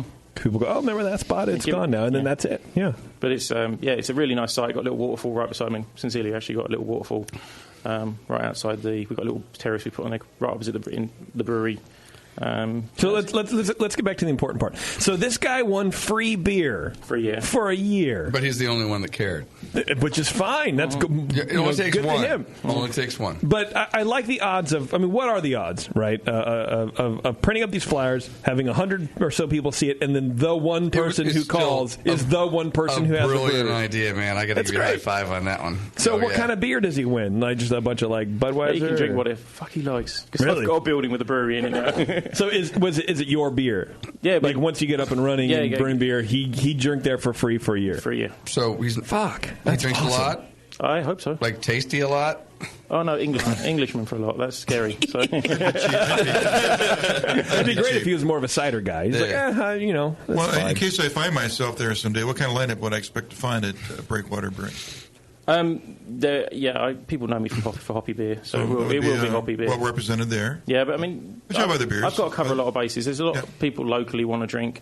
There's, we call them pale and hoppy, mm-hmm. And they're 3.8%, pretty much like your session IPAs, except better. Oh yeah, except better. They're better. What do you mean? Will they be U.S. hops? Well, they're not called session IPAs for one. Pale ale. I was just about to travel all the way there. No, I'm not. No, that's good. Just kidding, man. I want to go there. But it's just the opportunity to make, and I love brewpub brewing because the interface you have with the customer to say, do you like that? What's wrong with it? Or what would you like? Yeah. Do you want lighter, stronger, darker? What are you after? Yeah. You person X. Because that's one of the things with beer styles. You do. You get frustrated when a brewer wants to nail a beer style. Fine, do it. But is that what your customer wants to drink? Right. And I think there's so many opportunities we miss if we get too anal about brewing down those channels. Mm-hmm. We went field work, wasn't it? It was 4 or 5, 6 IPAs on tap. Everything was golden and hoppy. Oh yeah, fantastic. Yeah, and they're all different. Yeah, but that's what that crowd wants, right? And fair play to the guys. I think it's outstanding. When I first heard of that brewery opening up and the lineup they had, I was like, really? Do we need a fucking place that brews 8, 9 IPAs? And then I went there and I was like, it's not my scene. But they came in and they brought beers that were not their IPAs, and they were awesome. And so now it's like, however many IPAs you want to drink, that's fine. But as long as you're brewing other shit, because not everybody wants to drink IPAs, right, Doc? Like you and I, we'll drink Pilsners all day long. All day long. I used to just be like you, damn, do we need 5 or 6 IPAs? And I'm like, But IPAs are changing now. And so I'm kind of getting more on board with them. I would agree. I think their body is dropping a little bit. The sweetness is dropping a little bit. The hops are not as. It's not bitterness anymore. I think it's a lot of flavor. It's flavor. It's stone fruits. It's the melons and that kind of stuff. And still you could. And I hated IPAs a lot because a lot of bars would put them on and they would kind of crowd out any other chance that you would have of opportunity of a selection. Too much, right? But now I think a lot of that's changing. So I don't really slag off on breweries a whole lot, but brewing just IPA because they're starting to brew other stuff. Just a case in point. I mean, Chris and I flew into Seattle last week. We had a tour around Ballard, and we ended up in Holy Mountain. Mm-hmm. And fuck me, those guys making good beer. And they had a couple of hoppy beers on, a couple of nice pale ales, bunch of sort of funky, weird, Foda type stuff. But brilliant. But the hoppy beers were eminently drinkable hoppy beers, but they weren't rape your face. And I think we've gone over that. I mean, I had cards on the table. Obviously, working for a hop company, tooling around breweries. First beer, everybody goes, "Oh, do you want to try my IPA?" And I'm like, "Yeah, thanks, that'd be lovely." 30 a day, man. It gets a little bit wary. Oh man. So I think we are. I can't reinforce how much you're saying. We are going through a sort of redefinition of what is IPA, and I'm fucking pleased about it. And going back to Fieldworks, we had a flight of 6 beers last night. 5 of them were IPAs, just accidentally reading through the descriptions. They were all so different. Like they all looked different. They all tasted different. Yeah, they're killing it with the multiple IPA game. I'll give them that for sure. The New England IPA thing. What's one style I've actually paid a little bit of interest in. We were over at CBC. When was that? April, May? April. Yeah. And I finished up. I saw you were there, Tasty. We went a couple of times field work, tied hands, and then we went. I went on up to New York, and then what's it called? Is it Treehouse Trillium? Something like that. Yeah. It was a real enlightening. Going out to Monkish this week. That drink, just to close a point on those NE IPAs. There's good ones and there's bad ones. Yeah. There's Monkish ones that I had. Some pretty fucking killer ones. Well, that's good. If you're going to do it, you might as well make a good beer. Exactly. But anyway, I'm so pleased that IPA's, not just the overly bitter. God, that's or Pliny clones. That's where it was heading so much was more bitter. Yeah, just going that way into palate killer. Well. And I've always hated it because of that. It was the alcohol for me. It was just you have one or two of them, and wobbly boots come on. That's me. Yeah. I'm you got to work your liver a little better than that. I've done that in the last 2 weeks. Yeah. Seriously, talking about IPAs. We left Seattle. We went down to Boneyard at Bend. Holy shit, those are good beers. Yeah, they make good beers. Dude. Tony is a fucking nutcase, but they're all insane. Like we camped near them for the Firestone. Oh man, they're all completely fucking nuts. Like they were doing this thing in their trailer where like you get a temporary tattoo, but you had to get slapped on the ass like really hard 3 times, like bare ass. It's just the weirdest fucking perverted shit. But it was they were all. Sounds like fun. It was great fun, right? They bring the party. We missed out. Yeah, no, we didn't. No, I don't think you did. Well, I had a different experience, but here, let's take a break. We've been kind of rambling on for a while. We're going to come back. I want to talk hops around the world. I want to talk about what people are talking about now for hops, and drink more beer. It's The Session. We'll be right back. You're listening to the Brewcasters. The Brewcasters on the Brewing Network.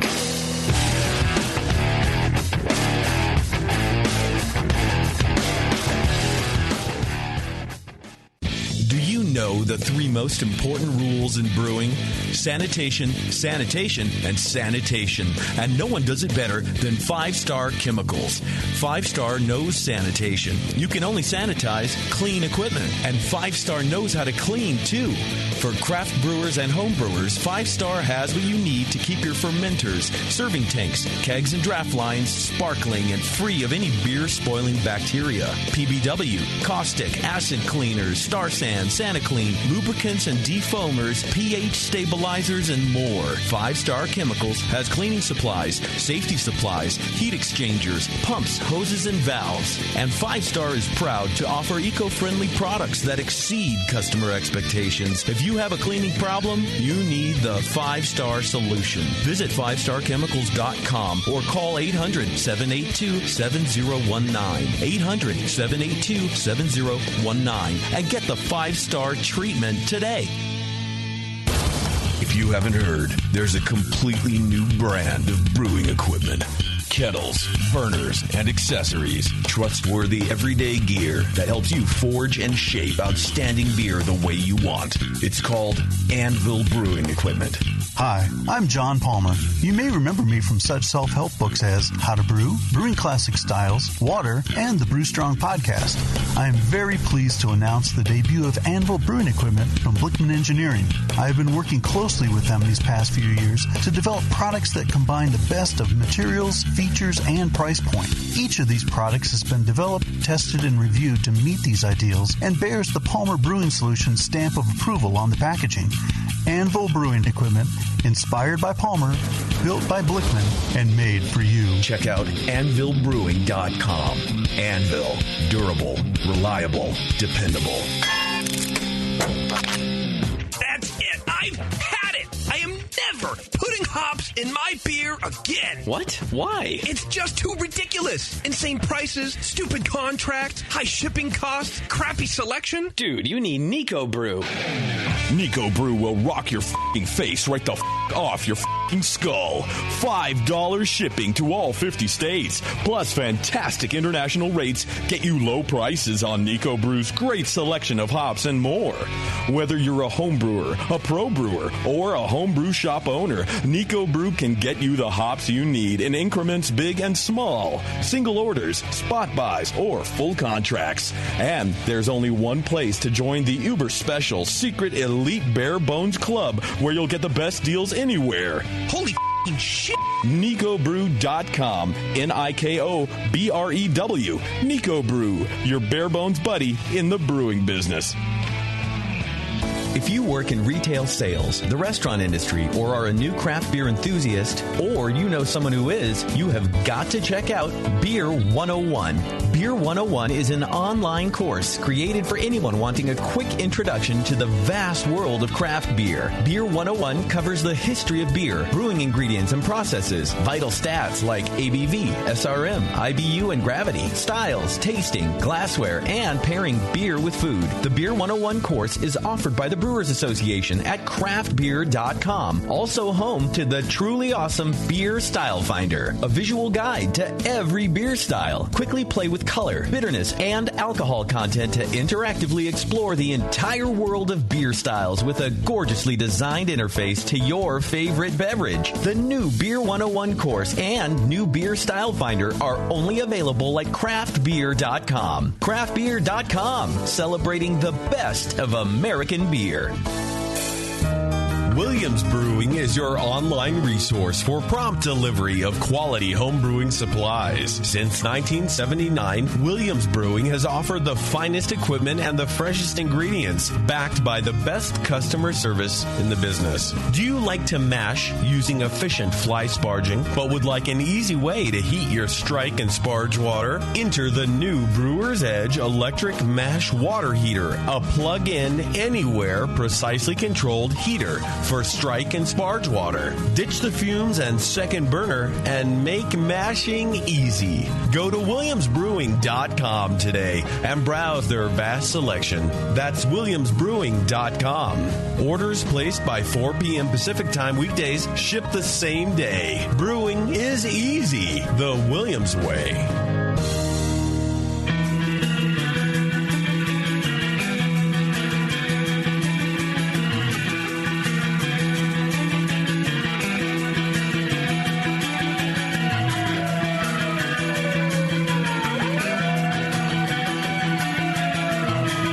Tuned into this session because life's too short to listen to crappy radio.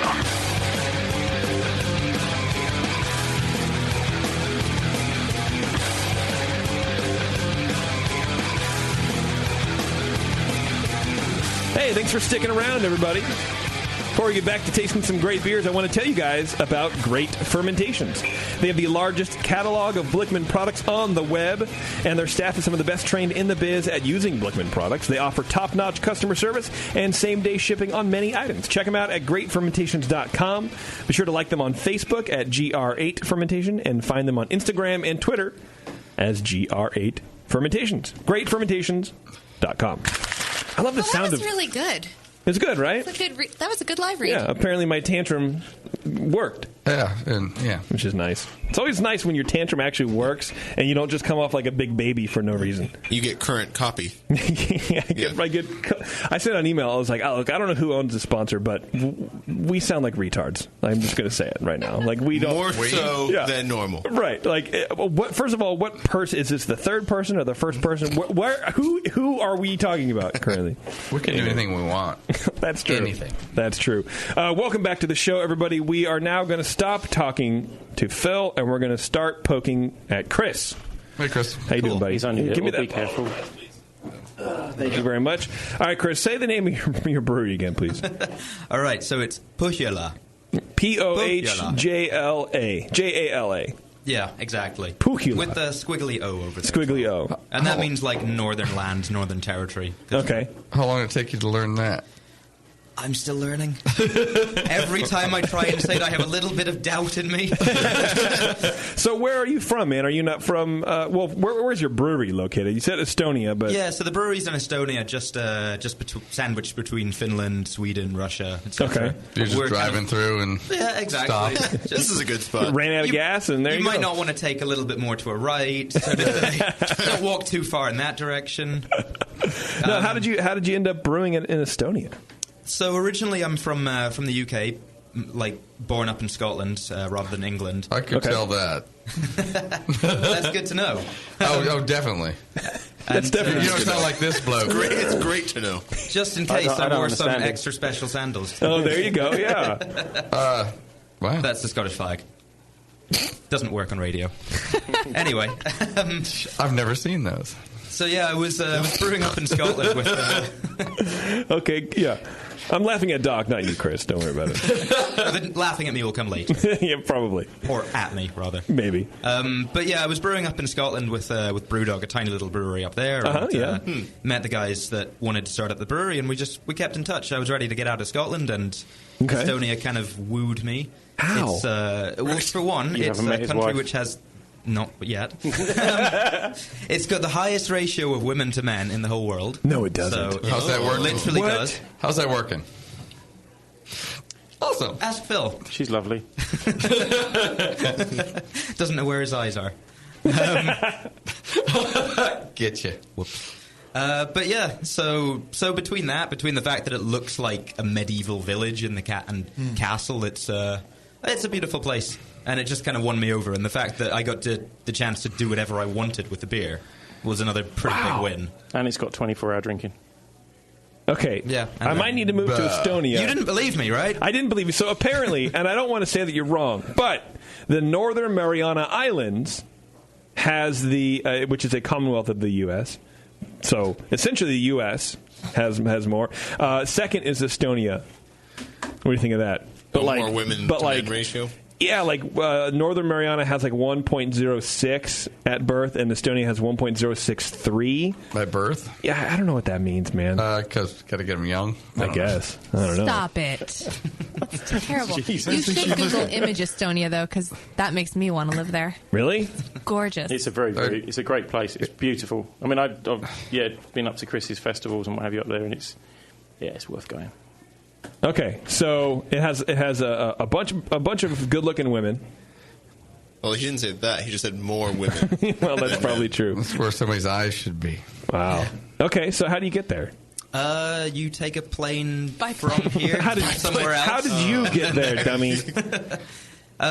Yeah, pretty much. I met the guys that started the company, and we stayed in touch. Yeah, you're looking at the photos, and that's really what sold the place to me. Wow, there's a wolf. You have wolves out there. You get bears. There's nature. You're encouraged to shoot bears out there. Really? We've got too many. Doc, Estonia bear hunting trips. I'm gone. I can drink beer and shoot bears. just don't flip it at the I'll same probably time. end up just drinking beer, but The further you scroll down, there's a man sitting with a bunch of sheep reading an iPad. I fucking love it. Sheep's and Come to iPads, Estonia. Read your I just picture the movie Hostel. No, that's further south. Not the capital city, anyway. Right. But yeah, we have a nice little contrast between the old town looking like it's preparing for a Shrek invasion. Yeah, totally, right? And Wi-Fi available in all the forests. So. Oh. That's awesome, man. It's like one of the most connected places in the world, isn't it? Digitally. It's Because all the women. No, Skype came from there. Yeah, you want to be connected. Skype came from Estonia. Yeah, it was developed in Estonia. Skype was there, Kazaa was there, if anyone remembers that. I do. I stole a lot of music from I had a lot of Trojans from Kazaa. Had to de-infect a computer plenty right, times. Yeah. Okay, so you're in Estonia. You've made it and you're brewing beer. Yeah, and basically, like, the way that we started off is, like, Estonia is also amongst the home of Skype. It's the home of the Baltic Porter, which the Swedes don't like to acknowledge. They say that it was them, but we know that it was us. So, like, the way that we started off is we didn't want to just brew a pale ale and IPA. We thought, let's kick the doors down. Yeah. Let's brew a Baltic Porter. 9.5% originally. Now it's a little bit higher. Yeah. And show the Swedes who's boss. Yeah, exactly. Take it back. And the cool thing was, it's like, we looked back into the history records after brewing it, and no one had been brewing Baltic Porter in the home of the Baltic Porter for we know it's at least 50 years. Wow. The large state-run, Soviet-run brewery doesn't show us any records further back than that, so historically we've got no idea past that. But it's like they weren't even real. The records weren't even kept. Exactly. All the people were killed. That explains why this is the palest Baltic Porter I've ever seen. Not this one, Warren. This isn't it. Okay. Is there a lot of the craft? I would imagine the craft beer influence, from what you're saying, is kind of creeping back into these old places that have been brewing, have a long history, and there's some resurgence in old retired styles. Like when we started off 3.5 years ago, there were only 4 breweries in the country. There was Saku, there was Alacoque, and a few other smaller ones. And nowadays, just in that short of time, we're up to about 20 actual breweries. Wow. Like physical breweries, and then when you throw in contract brewing, we're up to 80 or something. Really? I can't keep track. What's it's the like head Phil count? 1.2 million. Yeah. So per capita, we're pretty good. Yeah, but they're right geographically. They're right opposite Helsinki. I mean, it's a 15-minute flight from Helsinki. Oh, geez. So and to go drinking in Helsinki is like going drinking in Norway. It's us. That's Finland. It's fun, wow. Yeah, let's say I would normally pay for a pint about $4 for one of our beers in Tallinn. I go over the pond to Helsinki, and if I have to pay only $10, that's pretty good. I'm already ahead. So worth the plane trip. Yeah, exactly. Yeah. So that's what they do. There's a shitload of Finns come across on ferries. I mean, those ferry boats go across. They're basically party boats. And, jeez. Wow. They bring luggage carts, and if you bring back I think it's 2.5 cases of beer, you've paid for the whole journey over there. It's insane because the difference is so huge. Yeah, exactly. Jeez. Is there a lot of that? People trying to make their money back? Essentially, God, yeah. Really. Yeah. Sell to their friends. Yeah. How do you even function during the day? I mean, you have to be a high functioning alcoholic. I don't know if I can hang.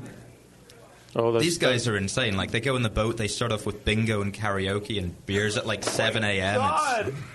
Seriously, drinking in Scandinavia, you guys you're nothing. No. This is I feel don't nothing. doubt it. I feel like nothing. Yeah, Rick Steves has showed me all that stuff. So what are we drinking here? We're drinking this... so this is Mutant Disco TQ. It's our white IPA that we... the name Mutant Disco, it's like the name of the longest-running party night in Tallinn. Back when the Iron Curtain fell, then beforehand you had to smuggle in cassettes of the Smiths. And right afterwards, then you could do what you liked. So, you had these massive parties, drugs, all sorts of abuse going on, and they just kept on rolling. So we brewed this one originally for the 18th birthday of that party. And then we found out after we released it, after we'd had a few more beers, that it was actually their 17th anniversary. We kind of mucked up there. They should change it for you. It felt like the 18th. Yeah, exactly. Right. I mean, it's Europe. You drink when you're 17, basically. You're all right. So we thought, let's mix up beer and cocktails, because that's what you would kind of do at this this party. Okay. And tequila, lemons, citrusy hops, and IPA. It was pretty perfect marriage. Yeah. And then we decided for this special release, stick it in tequila barrels that we got a hold of, and that really hammered it home. That really brought out the agave. Doc, you were saying earlier, a bit of chamomile. Yeah, a bit of chamomile. It's definitely there's some herbal spices. Yeah, I mean, I would even say it's almost like a Wit beer in the spice realm, in the aromas, right? Oh yeah, there's definitely something else going on in there. And when you told me agave, that makes a lot of sense. Yeah, but it's a delicious beer, man. Yes, it is. It's complex too. Mm-hmm. So cover your ears. He doesn't make bad beer. It's well balanced too. It's not too sweet and it's not too heavy on the spices. So I didn't know Chris not too long ago, and we sort of met up through my new job, and went up to his festival. They have a big festival, and it was actually in a Soviet submarine base at the time. And I was doing the rounds, drinking everything, and I just kept going back to Chris's beers, literally all the way back. Oh, no, go back to him. There we go, another one. Nice. Yeah. Well, and you're no dummy when it comes to beer, man. It's the next bottle you're going to open is That's fucking amazing. So. How do you? So on your label, it's pretty funny. There's agave and some tough looking dudes and a bunch of pills, or is that Skittles? I can't tell. Let's call them Quaaludes and lemons. So what do you put in this beer? Is it all Why just? should they called Quaaludes lemons? Back in the day. Do they really? Oh yeah. No man. Are there any additives so in this the beer? One, it does have the lemons. Okay. But that's basically it. Yeah. There are Quaaludes in it. Great. Sweet. Not when we're that would account for the bitterness. Where did you add those? The Quaaludes. Yes. During the mashing process, obviously. Of course, right. Oh, I knew that. They're not illegal in Estonia, apparently. Because, I mean, you smell the beer, and it smells like fresh lemon rind. Mm. Yeah, so what we did and for not this the one, pith, not the white shit, but the actual thing, man, the zest. It's such a pain in the ass. It smells like it. We are zesting lemons for days. Oh God, it takes much longer than you ever thought it ever would. I'll just mash in and then I'll start zesting. Yeah, I'll be fine. Oh man, you're holding the boil because you're still fucking zesting. How much zest per whatever you brew? What's your size, your batch size? So we've got a 10-barrel kit, but then we're like 20-barrel fermenters. Okay. No point doing anything less, basically. Yeah. And then however many barrels we can fit in our tiny barrel room. Okay. But yeah, so this one was we were using something like 6 to 8 kilos of like the actual zest inside a 20-barrel batch. Around about. It's like 1,000 pounds. It's about his weight. Doc,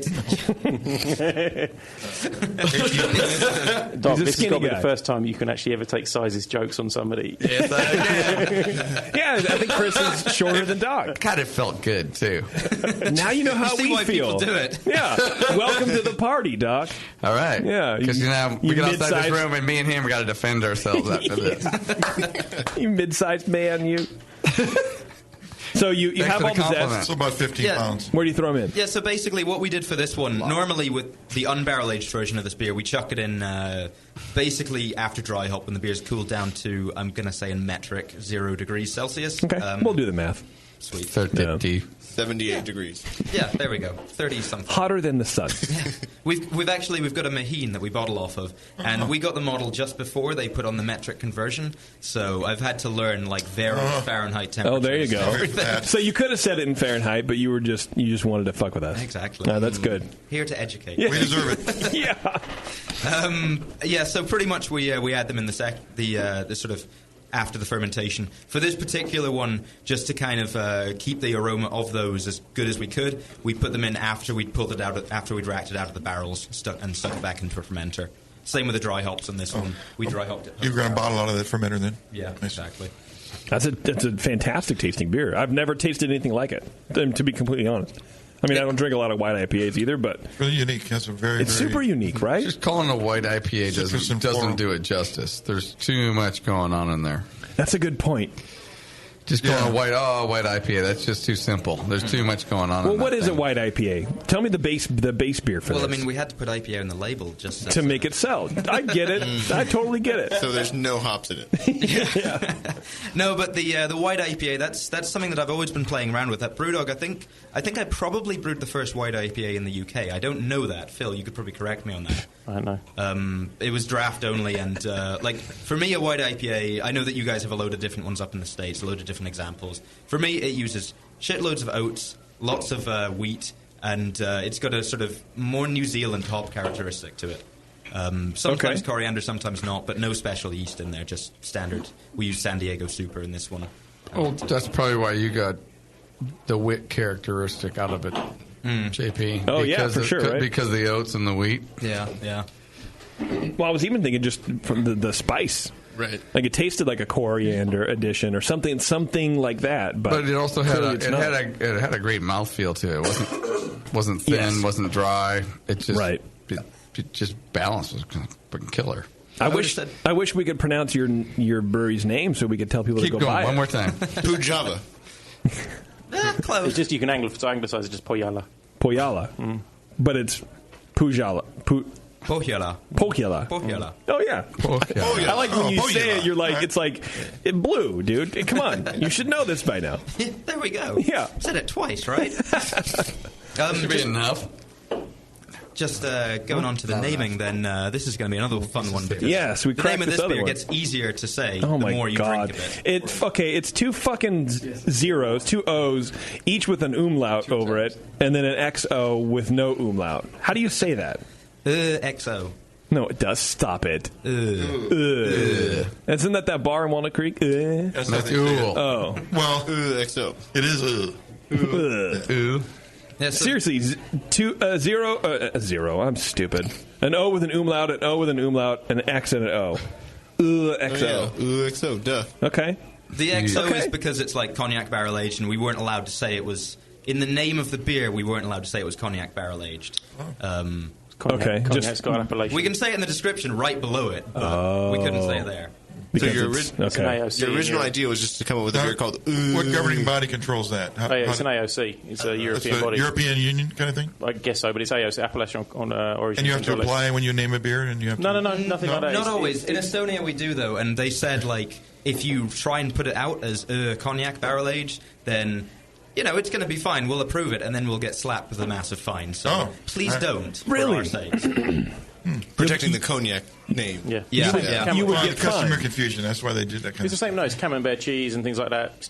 Stilton, Bakewell tart. Get on your mic a little more. There you go. There you go. Oh yeah, look at you. You showed up. Sound like the announcer. We'll make you a professional out of you soon. So I've also heard like champagne is not really like we can call shit champagne, but we just You're not don't. in Europe. Yeah, because we're the U.S. Yeah, that's why we can all call Kolsch. Right. Same thing. I can't call a beer Kolsch in. Right. You can't. No. Wow. You can try. That well, sucks. but Brexit now you can. Oh, don't start that one. Normally, when I come to the US, I have the little bit of an upper hand taking the piss out of your politics. This is the first fucking time I've ever come to this damn... and now I have to take so much heat from friends and family because of that one. Wow. Yeah. And we even have Trump running. Yeah. And you still can't get away with jokes. No. That sucks. That sucks. That's a rough year. That might all change pretty soon. Well, that's true, yeah. We might get our dignity back slightly. All right, tell me about this beer, man. Yeah, so... It smells amazing, first off. So, beer that you were saying earlier that the original plan was call a beer, just try and make it unpronounceable. Say the brewery, get him saying the brewery again. Pohjala. There you Pohjala, Pohjala. By the way, cheers in Estonian is terviseks. What? Terviseks. Durvasex. No. Dursex. It sounds like a Viagra component. Like No. Now with more Durvasex. Or an operation. It's so you either can't have terrible kids. sex, Or turbo sex, or dirty sex. That's how we recognize it. Dirty sex. Dirty sex. That's So, cheers. First time I go up there, Chris has got a little bit of a bar associated with a brewery. Okay.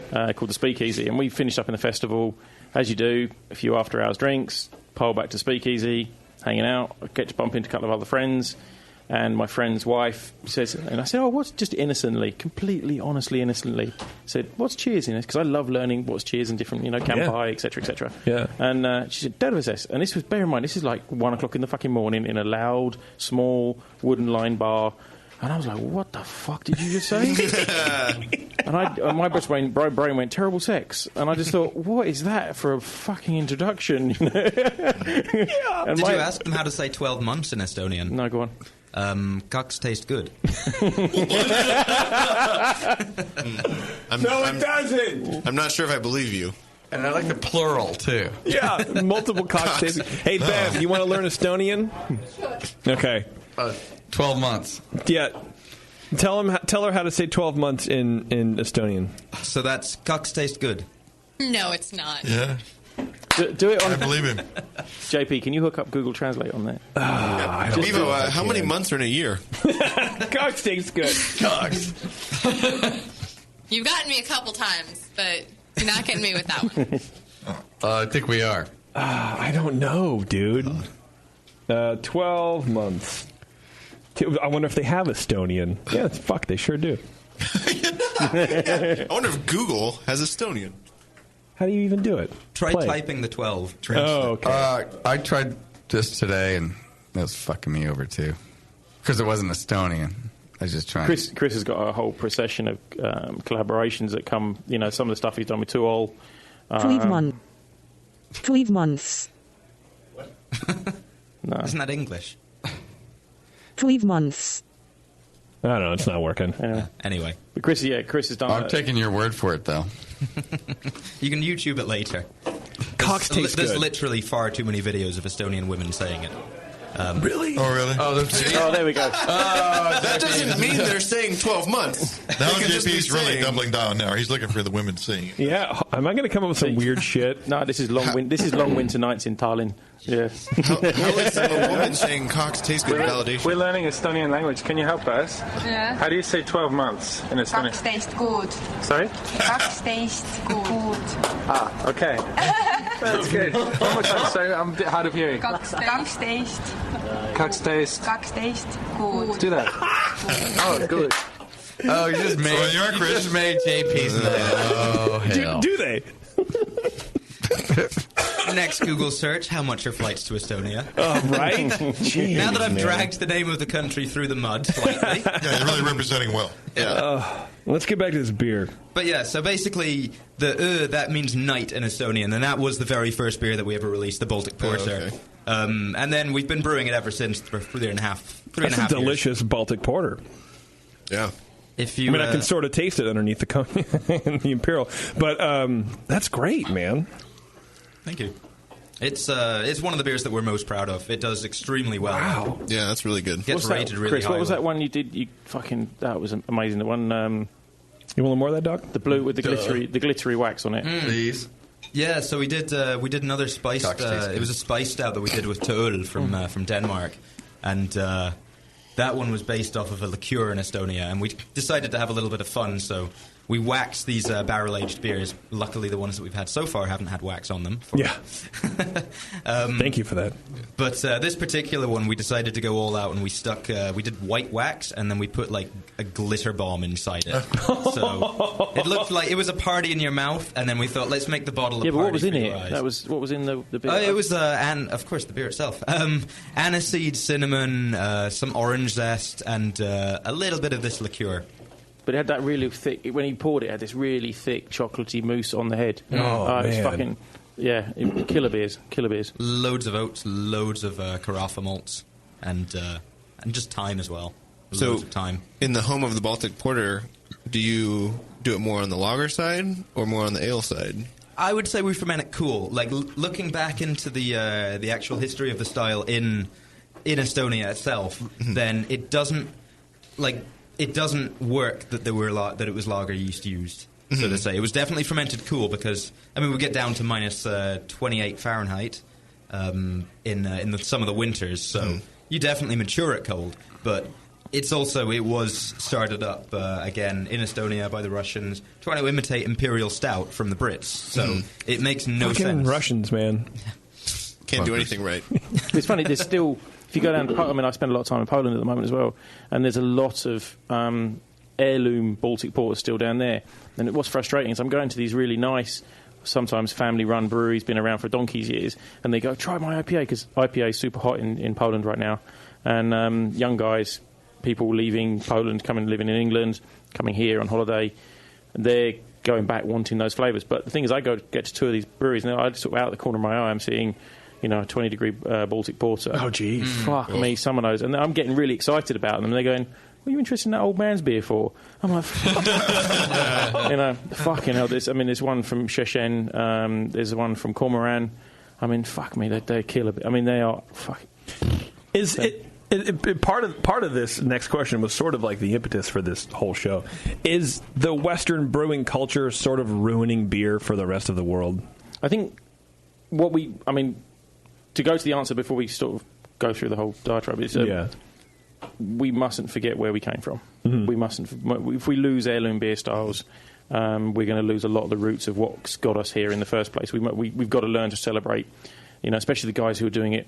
Some of those guys in Poland, in those big old breweries, they're still doing it open fermentation with lager yeast, open squares. Mm-hmm. I walked in this place that, as a historical beer dog, Chris and I, that's why we get on, because we look at beer somewhat through a similar lens, and it's just seeing these guys still doing the same old. They've not been interfered with by Western, and then all of a sudden somebody turns around and said, "Oh, we've got to make IPA," and you go there and you're seeing all these big, rich, chocolatey, lagered, I'm talking 6-9 months in tank, horizontals, and then packaged off. They've got that little bit of autolysis on them. They are legit Baltic porters, and they don't get you don't see them outside of Poland because they recognise they do 1 or 2 batches a year. They're old man's beers, job done. That's all it. But we're as beer lovers, we're missing out on the opportunity to taste these flavours. I mean, I had Sean O'Sullivan over, and I said, yeah, try one of these, and he was like, whoa, this is a different beast. I wish I'd had a bit of forethought and got a hold of something for you now, but it's, to be honest, bringing these beers over for you has been a treat. Yeah, so, I'm loving it, man. I'm absolutely loving it, and I hope it's coming across. And do me a favor, Bev, you want to share that with the idiots that are working out there? They're gonna freak. They're nice people. They gave you beer in a dirty glass, so they can't. How do you know who he's even talking about? I'm not sharing it. Bev, you want to stay around for this one? Yeah. Yeah, she doesn't like beer too much. No, you might like this one. All right. Wow, look at you. I hope it's coming across in the show, because these beers have all been spectacular, and they're all very, very different. I'm in heaven. And we haven't gotten really out of the dark stuff yet. This is where I hope we never come out of the dark. This is just killer. When you raised the idea of coming, when I was over here coming on the show, I mean, this is what I wanted to bring over for you, just to, just beers you don't get exposed to. This is how exciting. I mean, I've been doing this so long.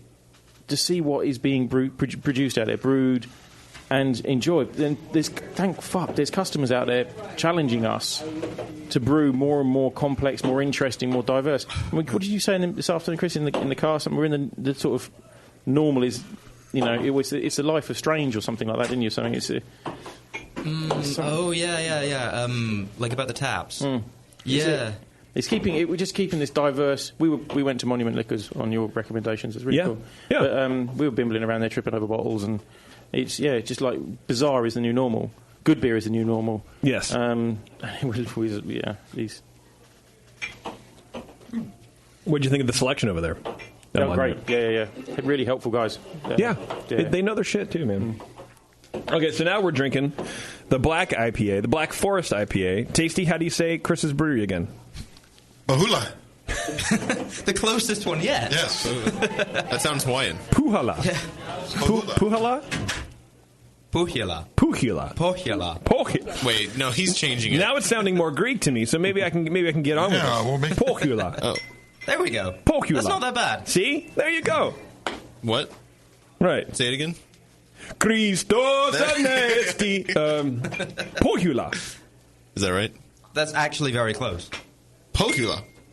You suck. Yeah, that was wrong. Wow, you're so flat. Farther away. You're so flat. Anyway, so Black Forest. Why is it a Black Forest IPA?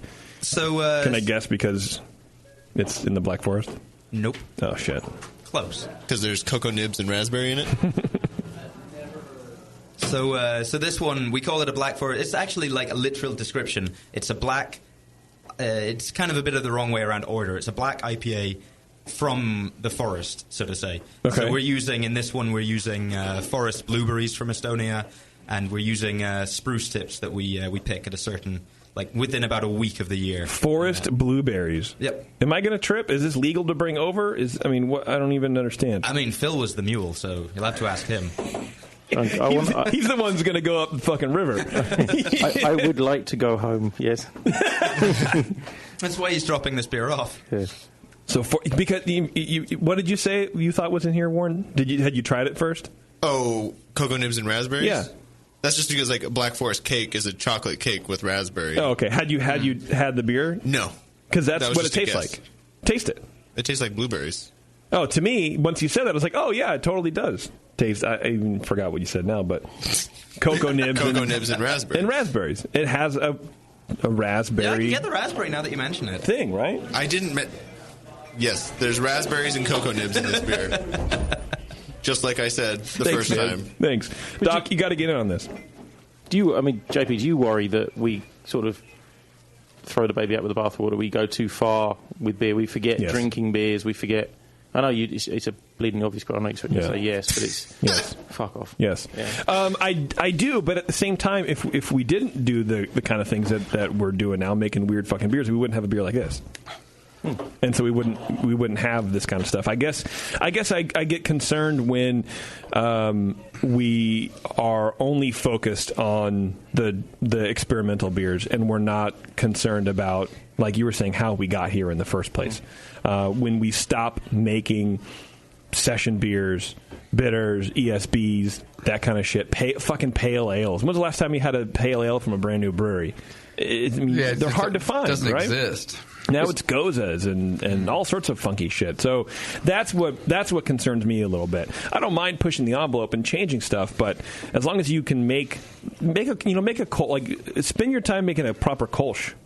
Police. And then try to go and make something cloudy. Like make something clear and nice and lovely and malt forward and just beautiful beer, and then try to gunk it up with cloudy bullshit. I think you're going to hear from Clayton on that statement. But do you remember Justin came over and stayed, him and Jan from France. Yeah. And I took them down to the White Horse Parsons Green and threw a couple of pints of Dark Star Hophead down their throats. And they were just like, oh my God, it's 3.8%. It's light, full flavour, it's carbonated, it's not warm, it's actually quite cool, it's really quite hoppy. And you could see Justin's brain just actually go, what the hell is this? That's what I love, challenging people, saying that there's more to this framework of beer than just what you're exposed to locally. But then we shouldn't really, jumping over the fence and going, oh, his beer's better than my beer. When actually your beer's really good if you flipped it and 180'd and took those good beers from here and took them elsewhere. Yeah. It's mix and match beer as well. It's just, we're in a golden. I mean, I don't want to sound like I'm stuck in a record stuck in a groove, but we're in a good period of beer right now. I mean, there's I think so we are too. much good beer. And it reminds me of talking to Jeff Bagby a few months ago. That's a guy, Bagby Beer down in San Diego, who he's doing that. He's taking styles and making them great. But he has a wide range of beers. That space is gorgeous. And they all taste great. I still haven't been. I want to go. But that's what I would like breweries to be doing is, you can push the envelope, but give people some standards also, because the new kids coming into beer are focused on IPA. They're driving the IPA scene, right? They're driving all this new funky shit, but they don't know about the old beers, and either they don't know about them because they don't like them, or I think they don't know about them because they're not educated on them. They didn't come up the way pretty much we all did in this room, drinking that stuff and seeing that evolution. And I think it's really important to not only understand beer, but to get them maybe more of an enjoyment out of it. But we also shouldn't get too. I mean, that's one of the things that also scares me is when you get too dorky about it. Well, yeah, we just got to remember sometimes it's a social beverage. It's a route to a good evening. Sometimes it's a fluid evening, should we say? Yeah. So no, I think we miss a trick at times. I got to have the latest IPA, or stand in line at some festival here, there, and everywhere. Just having a cold beer at home it doesn't suck at times, I agree, man.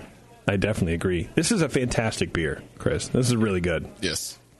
It's actually a really fun one for us because, Estonia is so full of forests, and this is kind of us getting back to our roots in a way. We call it part of the Forest series just because it's the first beer in a series of going into the forest, literally, and just picking out ingredients that are next to each other.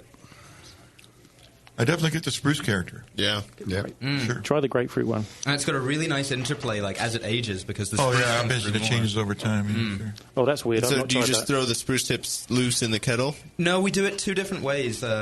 We chuck in some in the whirlpool stage, like you say, and then we make effectively a tea out of them at a later stage, post fermentation. And then we just dose it into the fermenter post-fermentation again. Okay. And that gives most of the flavor, to be honest, for us.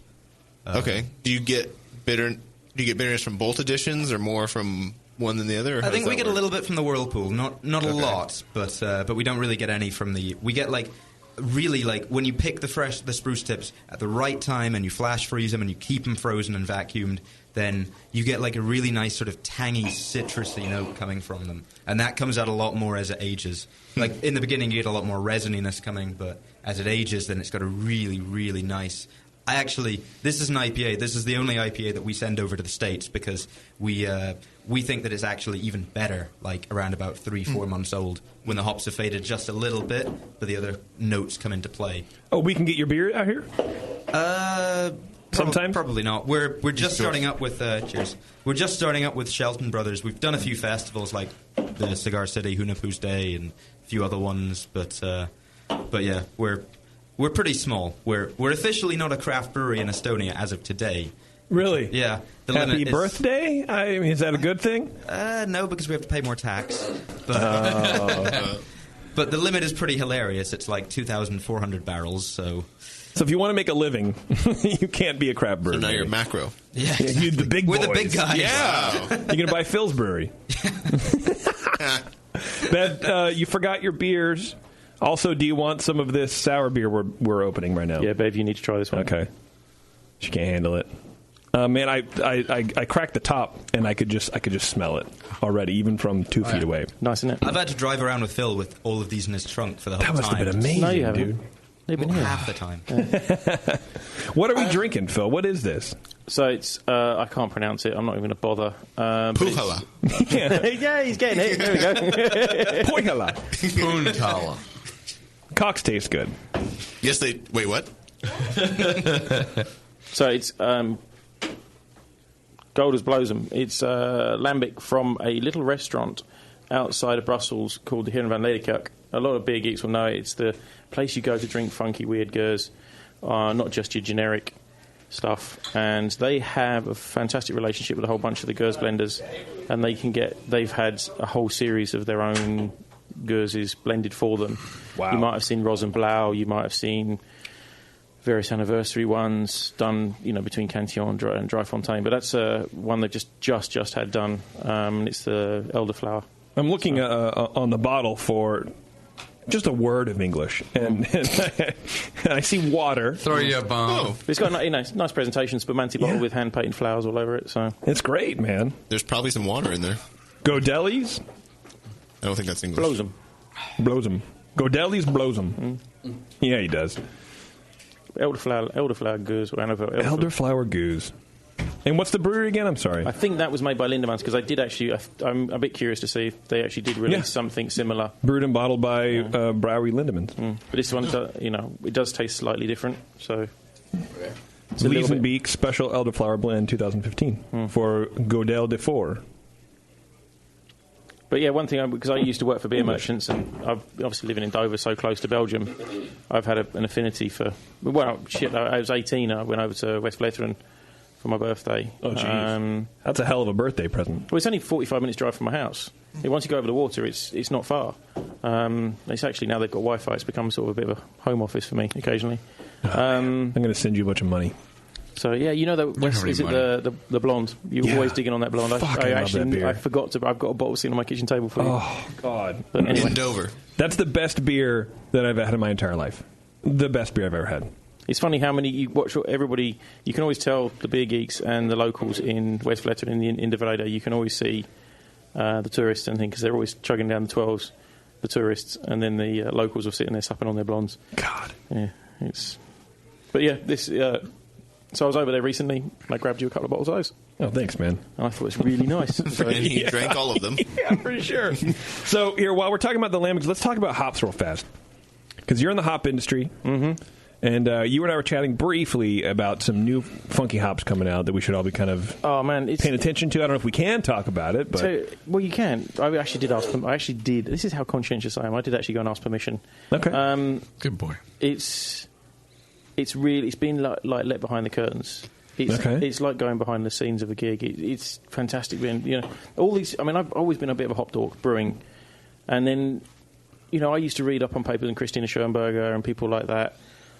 She's a colleague now. Well, not a line colleague, but she's in the same company as me. And who? Christina Schoenberg, one of the sort of premier hop researchers out there. Oh, okay. Sorry. And the Michael Vizgio in the R&D department, and then there's last week hanging out with Michael Ferguson, the other Michael Ferguson, and it's just being able to talk to these guys one on one. It's like, holy shit! I not get my fangirl on, but it's it's like being here with us. So hops, you right? can guys? say it. It's totally fine. It's totally fine. But yeah, you're sitting next to Doc. You will have a cuddle. There is that. And so yeah, just being able to hang out, and then this last week going up.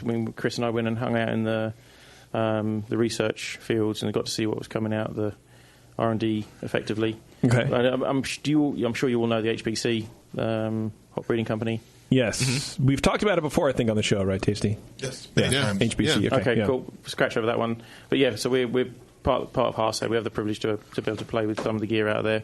682, 692, some of those, they're ones you should remember. They're 682 is going to be a super high alpha, but 692 is super interesting.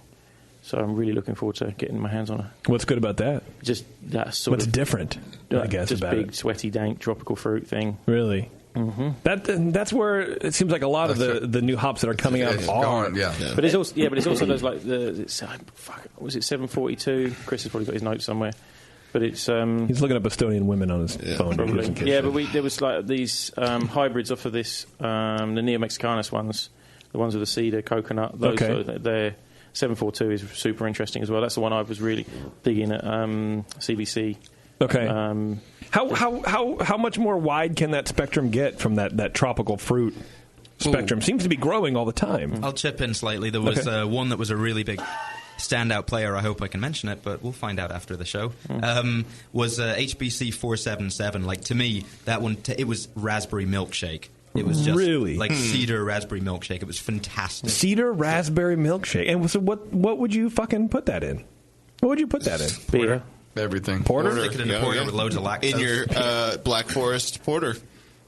But there was an amazing thing, travelling around with all these... There was a whole bunch of brewers there with us, and travelling around with them, seeing everyone getting individually excited about a different set of plants. It was a truly exciting moment, watching people dorking out and going, fucking hell, can you smell this? Can you smell that? Can you smell this? And 682. I mean, for me, 692 was the one. That was the one I was really, really super interested in. So, do you know? Are they finding new varieties of hop oils that are creating these flavors, or are they the same hop oils that have been around forever? It's just new ratios in these different varieties. I'm going to say B rather than A, but it's way out of my pay grade. Oh, okay. It's. I'm going to hold you to that. Yeah, but this is the thing. The thing I'm going into this like, if you and I, went there, you and I would be asking the same questions, because that's the way I would be asking the same question as you, because that's the lens I'm looking at the new hop stuff going on. I'm not the guy driving it. I don't know. I don't know the answer before. So it's. But that's the thing. I'm getting opportunities to talk to these guys, and it's There's so much more coming down the pipe. I mean, 431 is a big sort of berry strawberry thing. I mean, I know Chris uses that quite a lot. Yeah, God, I mean, I don't know what exposure you get to in Biddy. It's, but yeah, if you can get yourself up there and have a play, do so. Yeah, that'd be so much fun. Well, I hear you might be in the industry. Then you can pull a string or two. Do you know things? I know people and stuff. Most important, know people. That would be great to get up there, man. I've always wanted to do like the hop school or whatever up there. Yeah, there's so much going. I mean, that's the thing. There's so much going on up there. It's not just the selection or that.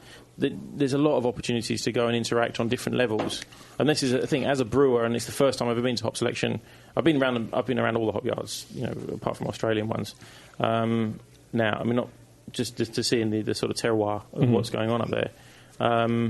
But what amazed me, one, is the scale up there. That was just mind-blowingly big. I mean, I've been to Hallertau, and that's all lumpy, bumpy, and fairly small paddocks. That is just insane, what you see up in Yakima. That's just the rows scale, and rows of acreage. Just the scale. Wow. It's a 5-minute drive down each row of each paddock.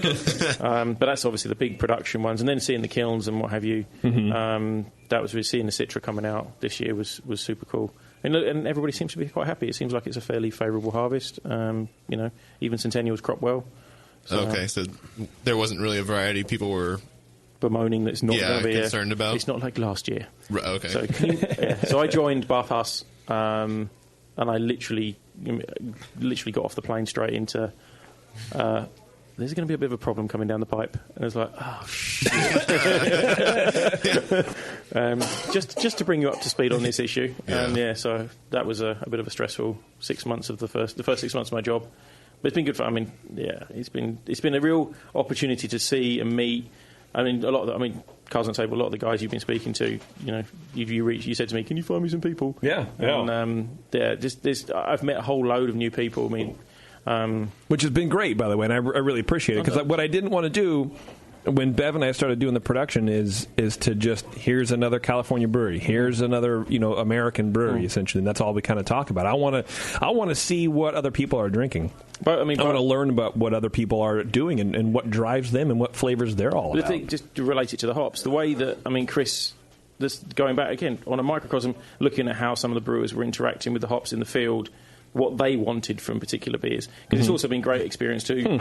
Well, they're all 6-10 really recognised brewers, really good palates, discussing a beer, and we're all picking up on different compound, obviously different things in the beer that was in front of us, and then relating that to the field, relating that to the dry product, relating that to the finished beverage. It's seeing what people are getting excited about. My brain was like popcorn. Just why is he getting excited about that, and why is he not excited about it? But he makes beer I like, and it's what are they going to do with this exactly? New How thing, do you right? where do you apply? I mean, 682 is the super high alpha, but I'm hearing people using it as dry hopping, and when I've been mooching around here in California, I'm like, oh, okay, that's going to be different. 20.8 alpha last crop. Wow. They're talking sort of 20 pluses again this year. Super clean, fruity. For dry hopping. Because, I would do the same. Well, that's high alpha. Why wouldn't you dump that in bittering, your bittering? Is the beer right? as thick as motor oil? You got that much in there? But, working for them now, so being exposed to some of the new advanced stuff, the sort of post-processing stuff, the Tetras, the ISOs, and actually being able to use them in a craft situation, actually, because we've got a little 100-litre brewery at work, so I've been goofing around with them just for my own curiosity to make, because not being funny, but a few years ago everybody was like, oh god, you can't make beer with that, you can't make beer with that, and I've made a few IPAs with actually no hop material, actually just bittering extracts and CO2 extracts and things like that. It tastes like beer. Yeah. Is there? Could you tell the difference? Do you think if you triangle tested them or whatever? No, I was making big IPAs with muddy yeast. right. Okay. Tasted fine. All right. When you got a load of free ingredients around you and a free brew system, what are you going to do? You make the most expensive beer you can, aren't you? Yeah, for sure, man. So it was. They taste fine. Okay. Yeah. Well, shit, that's good to know, man. Yeah, it's just one of these little personal curiosity itches you've got to scratch, and I was actually, it's not bad stuff, this. I'm not saying that as a sales guy or anything like that. It's just, actually, I was quite surprised. I saw all these, looking at these products that tend to go down sort of macro stream, and so Chris and I have been goofing around with some stuff, this is the weird thing. I probably shouldn't be saying it on live radio, but it's been like giving the keys to the sort of the safe and going, ooh, what's in? What can we do with this? And no, I'm glad you're saying that. I mean, it's good to hear this kind of stuff. That obviously there's people who are researching that, but it's cool to hear people having fun with it and kind of applying the homebrew aspect to it, because I think a lot of people kind of forget. I mean, you're a commercial brewer now. But you know what I mean, right? Like, kind of get that home brewing level. I think it's you kind of bring it to home brewers too. Beer curious. I think you can get if you work in. I'm sure. Beardy, Tasty, etc. can reiterate is how you keeping that. What was the Steve Jobs quote? And it's stay stupid, stay curious. Stay curious, stay young, stay curious, or whatever it is. It's how do you. I think it was keep your liver healthy. That's the too soon. Sorry, pancreas. Oh shit! But don't promote Tim. But it's how do you keep that youthful look at at what your profession is, and it's so much fun in the last few months. The HBC varieties aside, being exposed to the HPA stuff from coming out of Australia. I mean, loads of guys I've been talking to here on the West Coast. Oh, get Galaxy, can you get this? Can you get that? And it's lovely to see people excited about what Haas HPA, a Bath Haas group are doing. I think it does fly under the radar of a lot of people. I mean, it does seem to you guys know you know of them. You hear of them. Yeah, it's sad to see brewers get jaded and just be like, okay, I make a Citra IPA, and then every now and then I get to make the Christmas beer that we do. But getting to see people that are super passionate still about the new stuff and getting to try, like this hop's just a number, but I'm going to throw it in my beer. And even getting to with the pub opening, getting people coming in and saying, "Hey, I've got this new hop," or I just grew it. New farms are popping up in California, and so people are reaching out, being like, "Hey, I've got these hops. Do you want to try using them?" Initially, my reaction is like, "I've got plenty on my plate right now. I'm not interested in trying. Like, talk to me in a couple years or whatever." But I think it is super important, and it took a couple for me to remember that. No, like, this is why I'm doing this, is to experiment and try these new things. And so now I'm being a better brewer about it and saying, okay, yeah, let's see how we can make this work and experiment and try new things. And then so it makes the daily job more fun. You're getting people reaching out to you. Right, even to me. No, I mean, I didn't mean like that, but maybe I did. Because, 5 years ago, wasn't it just the other way around? Like, brewers were searching out these hops, and now it seems like the hops are searching out people who want to experiment. Oh, this is what I'm becoming more and more aware of, is that there's an acceleration to these small batch, small parcel, small lot of hops. Right. And because the bigger producers know that the brewers are, I'm not sure what this one's going to be like. That there's an opportunity there to get these new flavours to creative brewers who could potentially, where it's not going to get lost in, quite frankly, the cold stores of macro brewing, and it's super exciting. Yeah, there is becoming kind of like a craft hop kind of market now, where it's local mom and pop places just growing these hops, and some of the calls I'm getting are, okay, I grew these hops. What do I do with them now?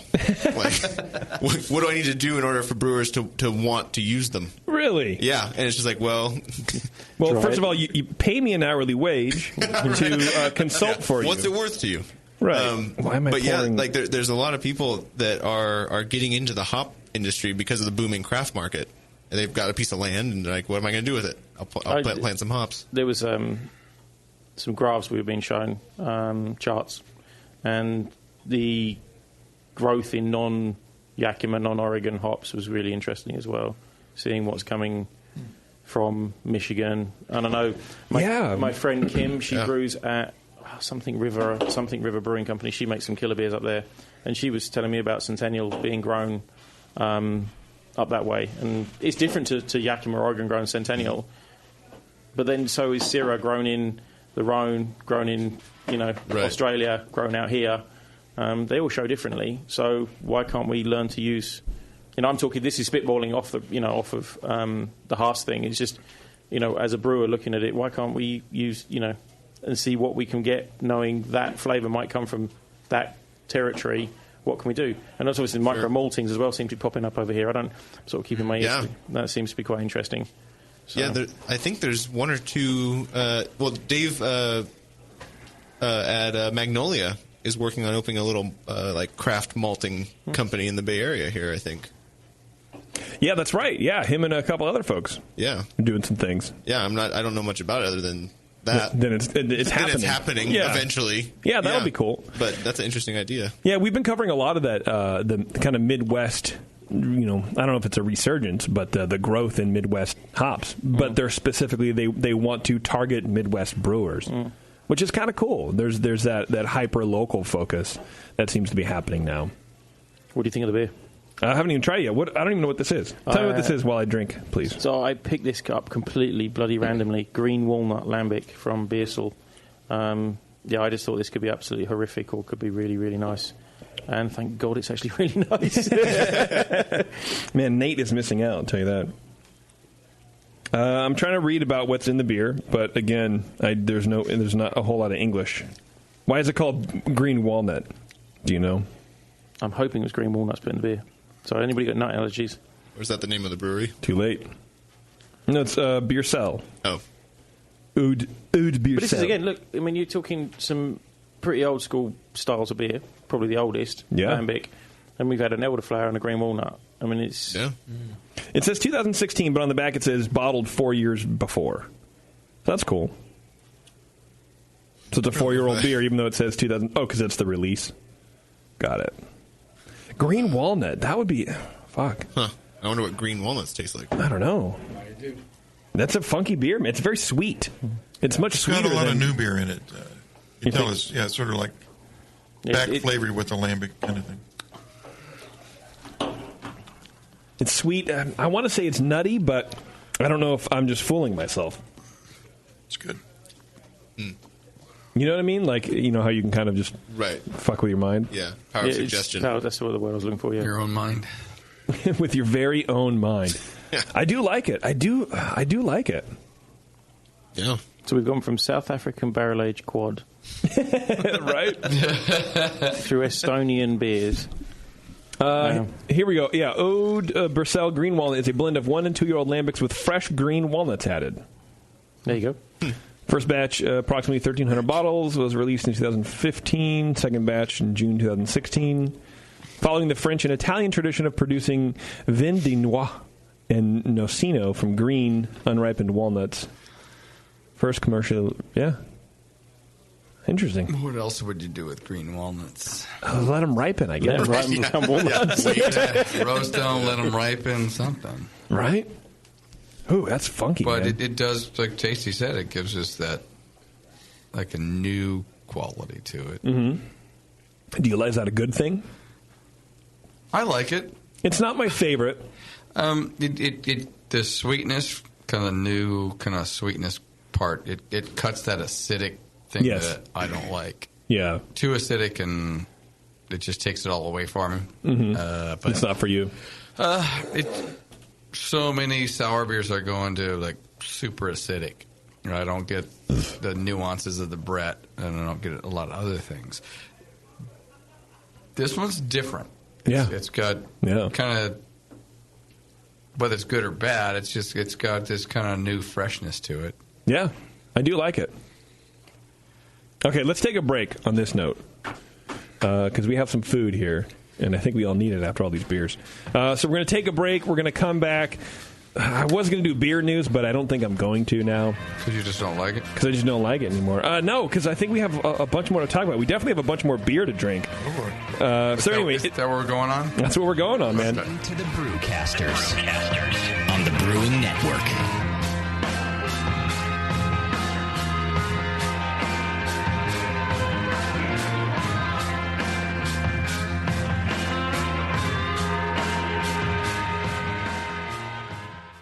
With over 20 years of experience making world-class craft beer and more than 100 gold medals in international competitions, Moylan's Brewing Company is not just a pretty face in craft beer. Just ask Brendan Moylan. What do we got here? The beer of the hour. Moylan's, gotta love that big M. It's like a sign of awesomeness. Woo-hoo! It's got an extra kick to it. Let's pour this bad boy.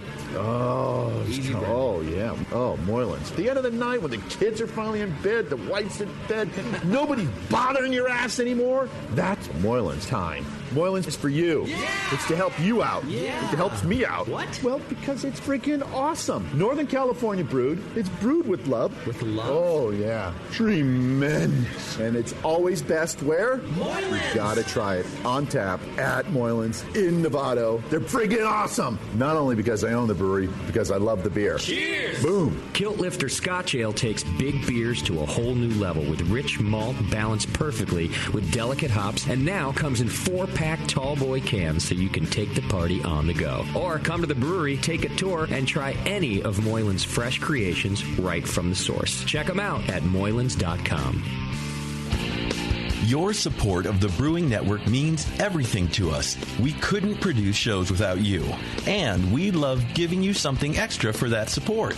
Like Brew Your Own magazine. You already know it's a great brewing magazine full of recipes, equipment how-tos, discussions of beer styles, and brewing techniques. Whether you're new to brewing and just starting out or you're an old pro, you'll always learn something from the articles in Brew Your Own. Plus, they're amazing special issues like plans for building a Brutus 10 system, 250 classic clone recipes, and the Homebrewer's Answer Book. Brew Your Own magazine and BYO.com are awesome resources for any brewer, whether for yourself or as a gift. When you subscribe or resubscribe from the Brewing Network homepage, you directly support programs like this. Get a great magazine and support the Brewing Network. Subscribe to Brew Your Own right from the BrewingNetwork.com. When I order a beer, I want my server to know more about it than I do. I want someone who enjoys good beer and loves helping others enjoy it too. I want someone who knows how to pour a perfect pint for every beer style. I want a Cicerone.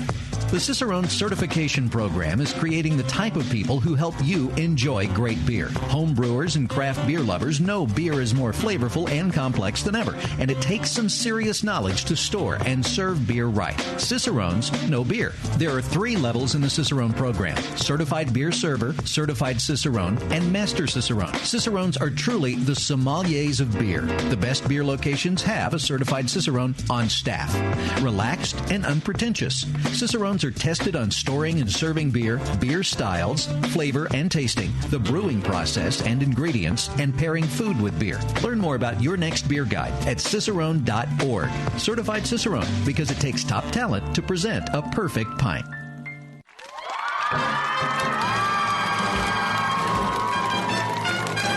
BN Army, have you heard the latest at Hop Tech? Since Hop Tech has doubled in size after a huge expansion, Jade and Roberto can stock even more of the best quality homebrewing supplies and equipment. Over 60 kick-ass varieties of hops and malts, monster truckloads of quality brewer's yeast, including White Labs, Y-yeast, and multiple dry yeasts. They even have all grain systems from Grainfathers and Ruby Street Brew Systems, thanks to Jade, the brand new all-grain brewer. And don't forget about their 10% discount to all BN Army members. Jade and Roberto are waiting for you and all of your brewing questions over at hoptech.com. Hoptech, totally not sucking since 1983.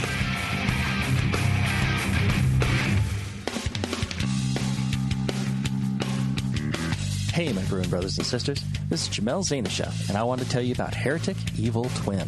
You might be familiar with my homebrew recipe, which uses massive late hopping to create a balance between the malty sweet and the hoppy bitter, along with an outrageous malt and hop character. I wanted a beer with the same bold hop and malt character, so we played around with the homebrew recipe until we were able to make a great commercial version too. We've created a beer rich in malt character, full of caramel, toast, biscuit, and an ever so subtle roast note. On top of that, we piled in an insane amount of Citra and Columbus hops at the end of the boil, as well as in dry hopping. This damn-the-cost approach to hopping gives Heretic's Evil Twin a great blast of citrus and tropical fruit that can't be matched by any other hop. The result is a bold, malty, hoppy, but easy-drinking beer. This is our top seller, our flagship beer, and I couldn't be prouder of it. Cheers. To find Heretic beers near you, click on Find Some at hereticbrewing.com. You're listening to the Brewing Network. Because like beer, radio shouldn't suck.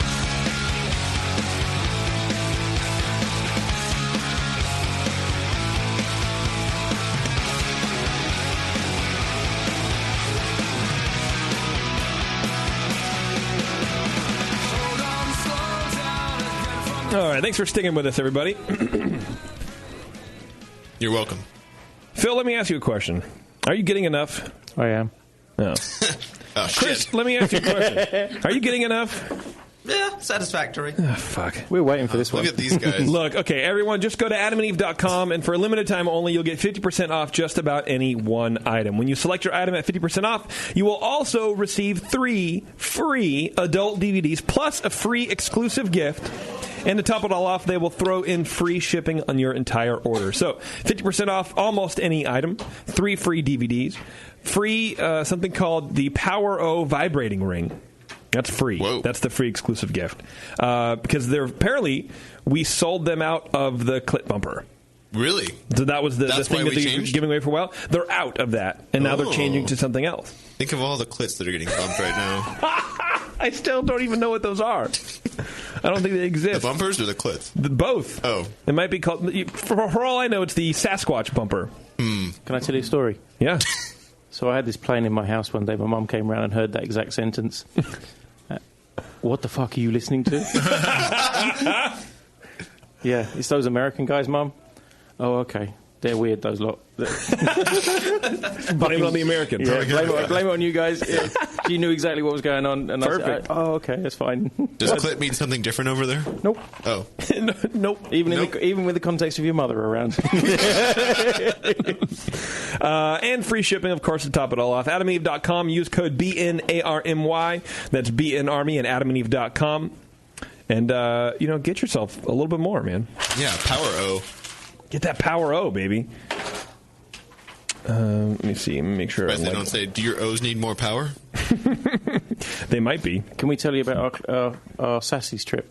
Yes. Talk about Sassy's. I have never been, so I have not been able to share in the majesty. I'm going to preface it by saying Acropolis has 65 craft beer taps. This was the strip bar, steak joint strip joint where Boneyard was served. Okay. Yeah, right. The Portland Strip Club steak joint. The Acropolis. Okay. Yep. 65 taps of craft beer. So you're there for the beer, not the boobies. Obviously. Okay. Of course. Your Honor. No, we were with an American. It was a bad influence. Oh, then he was there for the boobies. And American. what occurred to me... Florida man. Yeah, exactly. The Florida man. And what occurred to me on the drive up here was 65 taps of craft beer. That is literally more than every single tap for craft beer in the whole country of Estonia. No, really? In one single room. Really? In one single strip club. Wow. That brought it home. I shed a few tears. You are at it's called the Acropolis for a reason, for several reasons probably, but it sounds like you're right. How are the boobs compared to the boobs at home at the Acropolis? Phil, would you care to comment? That's a no comment face. Are you not allowed to comment? We are. We are. They have. We're both sort of happily in very solid, sound relationships. And Okay. yes. All right. Okay. So you don't see any other boobs when you walk around? Okay, they were glorious. Is that what you wanted? In Europe, it's not a common thing. It's not a common thing to go into a strip joint. And the lure of, and I will admit, you guys, especially Justin, bantering about going to Sassy's for so long. Yeah. I just thought, Cascade Barrel House and Sassy's is around the corner. Why the fuck not? Right. Okay. All right. And stroll straight in there and, more pints of Boneyard, happy as Larry. And girls doing pretty freaking amazing tricks on poles. It wasn't so much the tits out thing; it was just the fact of what they were doing on the poles. He was there to admire the athletic prowess. Absolutely, yes, that's what I was. And I will take that to my grave. Right, you were missing on the Olympics. Hear that, Mom? I'm gonna die at a strip club. I don't ever understand the allure of strip clubs. I never got it. I don't get it. I don't, but. It was, very civilised in there. Just as a sort of an outward objective standpoint, it was very civilised in there. Well, that's good. Beer was fresh. Steaks weren't bad. $10, 16-ounce T-bone. You ate the steak at a strip club. That should be a T-shirt. I ate the steak at a strip club. But he did. There's a chip fell off his plate, and it was actually quite quiet at the time. That's a fry for you guys. Yeah. Oh, okay. And, I thought your plate was falling apart. So girls doing all they do in the front, and we're like, this is a bit odd. Being sort of fairly sort of prudish English boys, right? British boys, and the and this chip fell off the side of his plate, and all we heard in this little sort of soft Scottish voice was, "That chip is lost forever." I do not trust this bar enough to pick that up again. There's no way. No way. Never. I tell you, my friend of mine used to date a stripper a long time ago in L.A., but she stripped in Burbank. Oh, good old Burbank. Yeah, and the stories she would tell me about the hygiene of the patrons will put you off of going to a strip club and touching the door handles or anything like that. Like, these people would wear... Yeah, thanks for that. I hate it. Well, I don't think most people going to a strip club are going to hang out with all the other people at the strip club. I don't think that's the reason you're going there. I know, but just knowing what these people would wear condoms, slime balls. So when they got lap dances, then they would go to the bathroom and remove the thing and leave, and sometimes it would fall on the floor, and sometimes it just this gross shit that she was like kind of unloading on us, no pun intended, after like picking her up from work. I was like, this is I don't want to go to a strip club. Just another day at the office at the Hop Grenade. I'm glad that you didn't pick up your chip off the floor. It might have been something else. It wasn't even on the floor; it was on the table in front of it. Oh yeah. Well, at least but that was actually quite enlightening. 65 taps of beer and cheap steaks and vertical smiles. And they're pouring Boneyard. How appropriate. Right. That should be their house beer, man. Oh yeah, that was it. That was the conversation. Was can we have a jug of IPA, please? Yeah, she goes off, comes back, boom, jug of IPA, 3 glasses. Scott goes, so what's the IPA? Oh, I'll go and find out for you. Comes back. Oh, yes, Boneyard IPA. Straight on the phone. Tony Lawrence. Guess what? Best message ever. I like to think that it just brought a smile to his heart. Oh, for sure. Speaking of smiles, man, what fantastic sour beer are we drinking right now? So you got, I brought you a bottle of Dry Fontaine Gold Blend, straight from the brewery last week. Wow. So, why is it Gold Blend? Because it tastes amazing? Apparently it's the best lambics they have at the time. So they blend it into a premium version. I think it's fucking lovely. It's great. It's great malt body, even though there's malt's almost gone. It has a lot of malt body. Is there? Do you guys get like a hop flavor, like more hoppy, just kind of, I don't know, existence, more essence than I think we would normally get from a lambic? No, over here. No, not like a sharp bitterness or anything like that, but it's definitely hop derivative. Nope. It's the dryness. No, you think so? No, yeah, it's dry. Yeah, I don't know. Am I just imagining that? Because like, there's also green walnuts in it. Did Bevo clean glass? Did she clean my glass? Yeah. Probably not. Oh, there might be that. Go. You got the dirty glass? I got the dirty glass. No, I don't know. I don't know. I taste it. Good though, isn't it? It's great. I'm going to go ahead and say I'm right, and you guys are wrong. No. Hoppy, you think? Yeah, well, you can say that. I wouldn't say it. I don't know. Hoppy is the wrong word, but like there's more hop flavor. There's more of a assertive bitterness, I think, in the beer than we would normally get if we went to Monument and picked this up 2 months later. You probably because it's I'm not familiar with this beer. So problem is, I think a lot of the beers you do see from our side of the planet have spent. We know this. They've spent time on a container. I think. God, do you remember when Chad was doing that? I think it was a Can You Brew It or something for Fuller's something. Mm-hmm. And you struggled. And it's only when Justin came over and I got hold of a couple of bottles of unpasteurised, I think it was ESB or something, I can't remember what it was at the time. And it's only when you had it fresh, it actually then started to make sense. Or, I can't remember, it was one of the malts or something. You had to specifically have that type of malt. Yeah. But that travel thing, how beer is handled is imperative. I mean, just at beer merchants, all the years I was doing that, the beers, I was reluctant to buy West Coast beers because of the handling. It wasn't going to show well.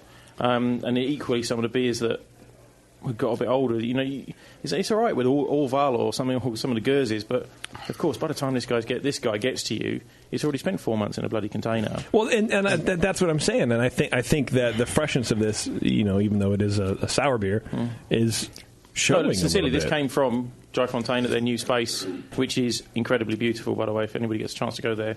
It's not at Beer Sol, it's down in Lot. But yeah, that's fresh out of the brewery last week. It could be a lack of oxidation that you're tasting in this that makes it seem crisper, drier. The alcohols haven't esterized and everything else, and so it's not as crisp. It's got kind of a flowery, kind of sweet on it. Well, I don't trust you. If you can't taste what I'm tasting, I don't trust you. You got the dirty glass, man. I forgot about that. Yeah, just say it's hop stock. Yeah, just agree with me.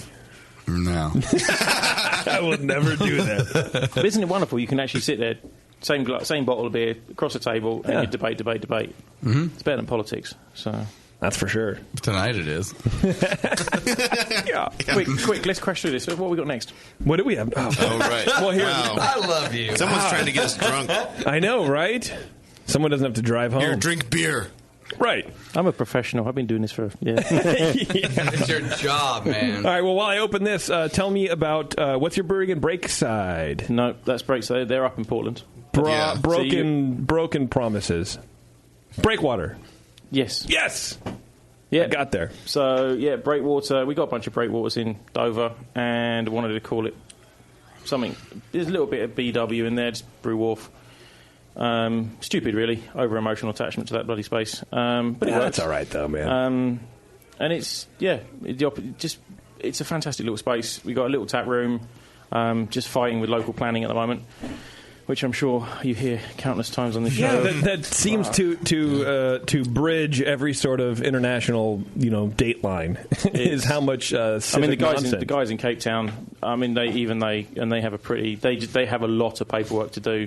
We have very little paperwork. I mean, I got my brewing ticket really quickly.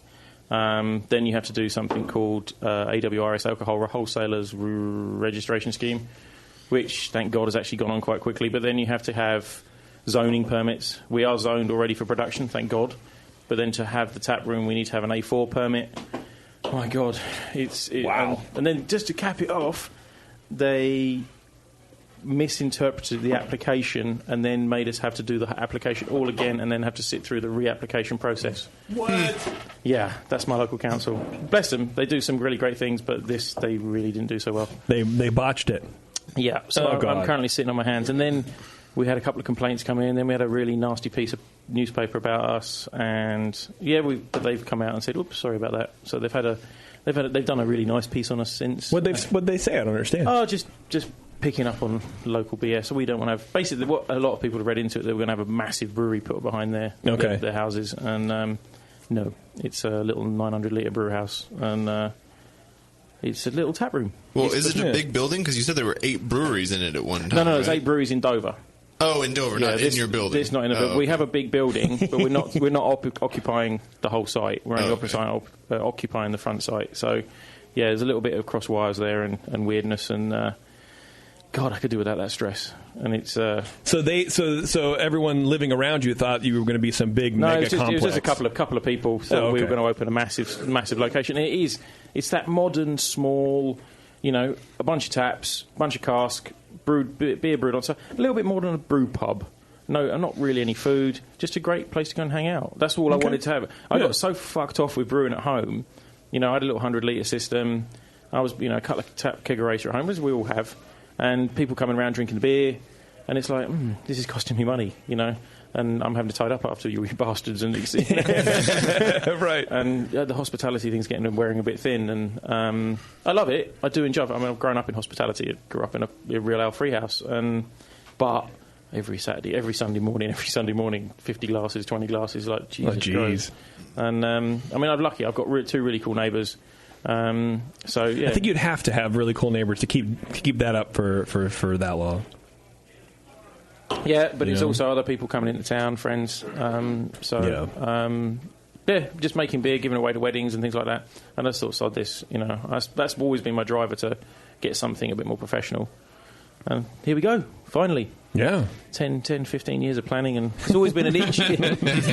It's always been an itch. I've always wanted to have a place, and finally making it all come to happen, to fruition I can't fucking wait, mate. I can't bloody wait to have beer on tap and go, there you go.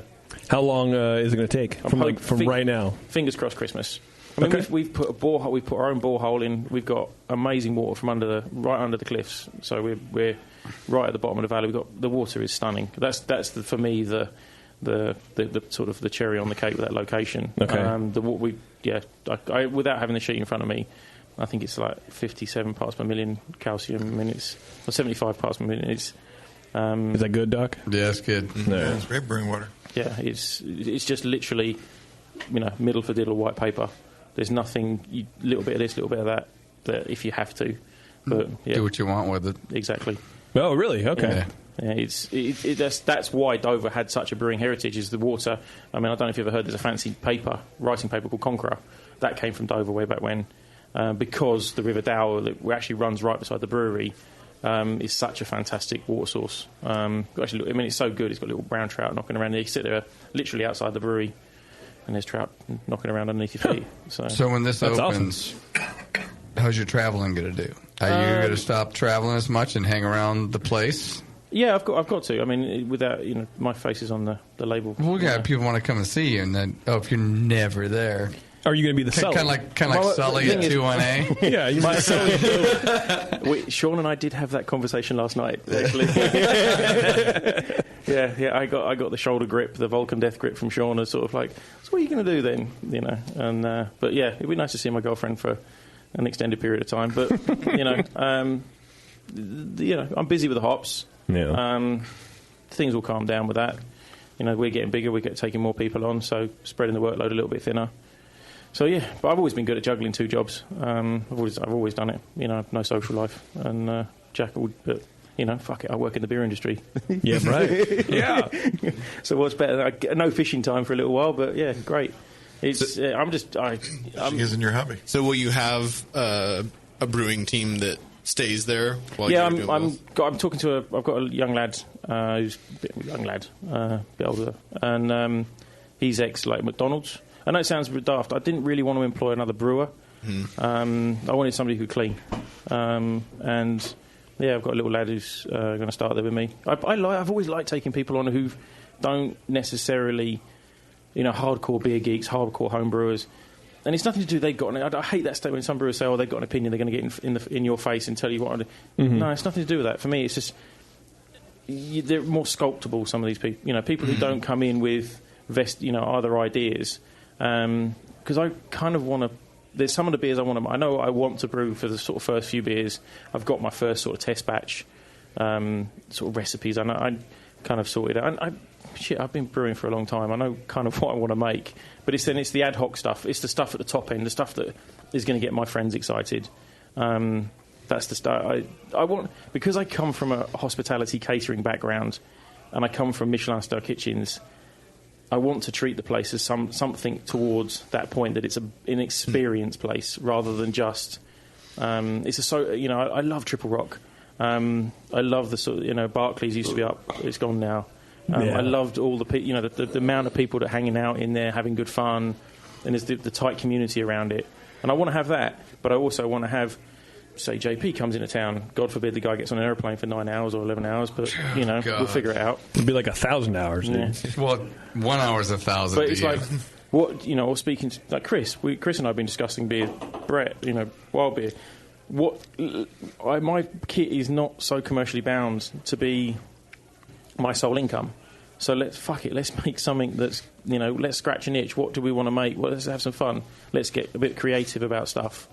Even if it tastes like shit, let's see why it would taste like shit. Yeah. So, and it's only 900 litres. I've got 6 fermenters. How many gallons is that, Tasty? I don't know. It's about 250. It's what was it? Just under. It's like just over a 7 barrel of that. So it's like a 7.5 barrel. Yes, something like that. Okay. It's not a huge amount of beer. If it goes 230. If it goes wrong, goes wrong. If it doesn't, tastes great. Woo-hoo. You're good. We win. Right. I want to take that sort of slightly ad hoc basis to it. I don't have to take an income out of this. So I wanted to see where it goes and then see what happens. It's not truly experimental because I'm quite anal at things. So I want it to be on point, but still delivering a forward-thinking beer. So that's why the cloudy IPA thing has been really interesting to me. Are you going to do one? Of course, yeah. Fuck it. Really? Yeah. Yeah. How's that going to go over, do you think? Cloudy. I'm sure there's going to be people going, what the fuck is this? Yeah. I mean, because it seems like something like that would just be like a wet fart. No, Dover is really weird. Dover is It's a drinking town with a working problem. We have 2 fantastic beer festivals. I mean, we have one of the best beer festivals in the country. We have the Dover Winter Beer Festival, and that's every beer served there is 5% above, which for Americans probably sounds a bit all right. But when you've got 200 casks of everything from 5% up to 12% barley wines, and it's in the middle of February, first weekend in February. Dover's quite damp and cold at that time, and everybody there in the town getting absolutely shit-faced. It's actually quite a hoot, and people love big flavoured beers. We've got 5 or 6 micropubs. I'm sure you've discussed what micropubs are. The sort of little tiny. No. I mean, they're probably about the size of this studio. Couple of casks of beer, a bunch of glasses, not even a glass washer, and go and drink cask ale. They're fucking brilliant. There's about 150 of them now around the country, but they pretty much started in East Kent. How the fuck do you make money out of that? They do. Really? One person working it, 2 people working it, max. Huh. But it's tiny. I mean, they're doing a shitload of people through the doors every night. Okay. All right. But they take away beer as well. But yeah, we've got getting on for 5 micropubs now in Dover. So and every village has got 2 or 3. So. Yeah, I'm really lucky where I live because it's so far, it's so close to. There's so many people who travel a lot, obviously through Belgium, France. So yeah, honestly, mate, I can't wait. That sounds awesome, dude. I'm happy for you. I think that'll be cool for you. Thank you. Yeah. Should we cuddle later? Cuddle. Well, I'm too gassy right now. Right. We know. Next For time. What? For cuddling. Phil might squeeze me a little too hard. Open another beer. Well, we did. Don't look at me like that. So we opened another one of Chris's beers. The brewery is called Pohjala. There we go. Yes! Fluent in Estonian already. Fuck, I did it. All it takes. Cox tastes good. Now, what was 12? Yeah, there we go. Cox tastes good. What is it? What are we drinking? Grapefruit IPA, but... Yeah, so this is Vermalised, or as we like to call it, vermalized. Vermalized. I'd like to say you're going to go out and get vermalized tonight. That was thank you to this Danish guy who mispronounced it. But yeah, that was the very first beer we released out of our actual, like, the brewery that we bought. The Baltic Porter that was from Contract Brewing. This is the first one we did out of our doors. And the code name was always Grapefruit IPA. Obviously heavily inspired by the sort of the very big trend in the West Coast towards the more citrus-forward beers. And... yeah, we couldn't get them fresh, so we thought we'd brew one yourself. When we're calling it ourselves Grapefruit IPA, let's actually make a fucking grapefruit version of it. Yeah. So we've got a regular one, that's our biggest seller, obviously, but okay. This is something that we bring out in the summer months and something that myself and Phil work together on to kind of really try and hammer home the flavor stability of the grapefruit peel and the grapefruit zest. Yeah, well, I think it came through. What do you think, Tasty? You're the IPA good. It's guy. got a lot of fruit character. Grapefruit, just more basic citrus character, I think, than that sort of, that kind of sharp grapefruit. Yeah. What did you use? Juice or? This particular one is using a bit of a blend between the juice and something else that we're kind of pulling out. Phil can probably explain a bit more about that. So we got a series of they've just been released for use in the US. They're fruit oils on hop oils that you can dose up beers with. Helps or pop the aroma. Fruit oils on hop oils. Yeah. Huh. Wow. And they're good fun. And the weird thing with the grapefruit one. No, it's the tangerine one, isn't it? The tangerine one, you put it on a blonde beer, it comes out as bright orange. The darker the beer you put it on, the more it goes down to sort of mature mandarin. So it does show in different... God knows why. With different malt combos? Yeah. I mean, I guess I could... Can I see that? I could see that. Probably. Yeah. It's great fun, though. Got coconut one as well. That's bonkers. How do you even... How do you put an oil on an oil? Right. They do. They go together. Well, because they got a guy. They meld. They're the oils from the skin of the fruit, right? Yeah, that's what they are. They're mixes. Oil dissolves oils, right? It's like a salt. Yeah. There's a girl out there who has a belt on her head. Do you use the hop oils in order to get it to dissolve into the water, like they're isomerized hop oils that drag the fruit oils in? Something like that, yeah.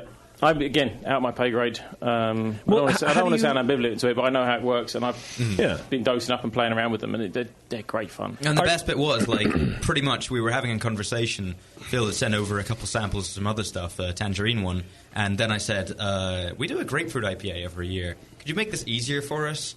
Because, otherwise it involves zesting a bazillion grapefruits, pink and white. What do you do with all the rest of it? The rest of the grapefruit.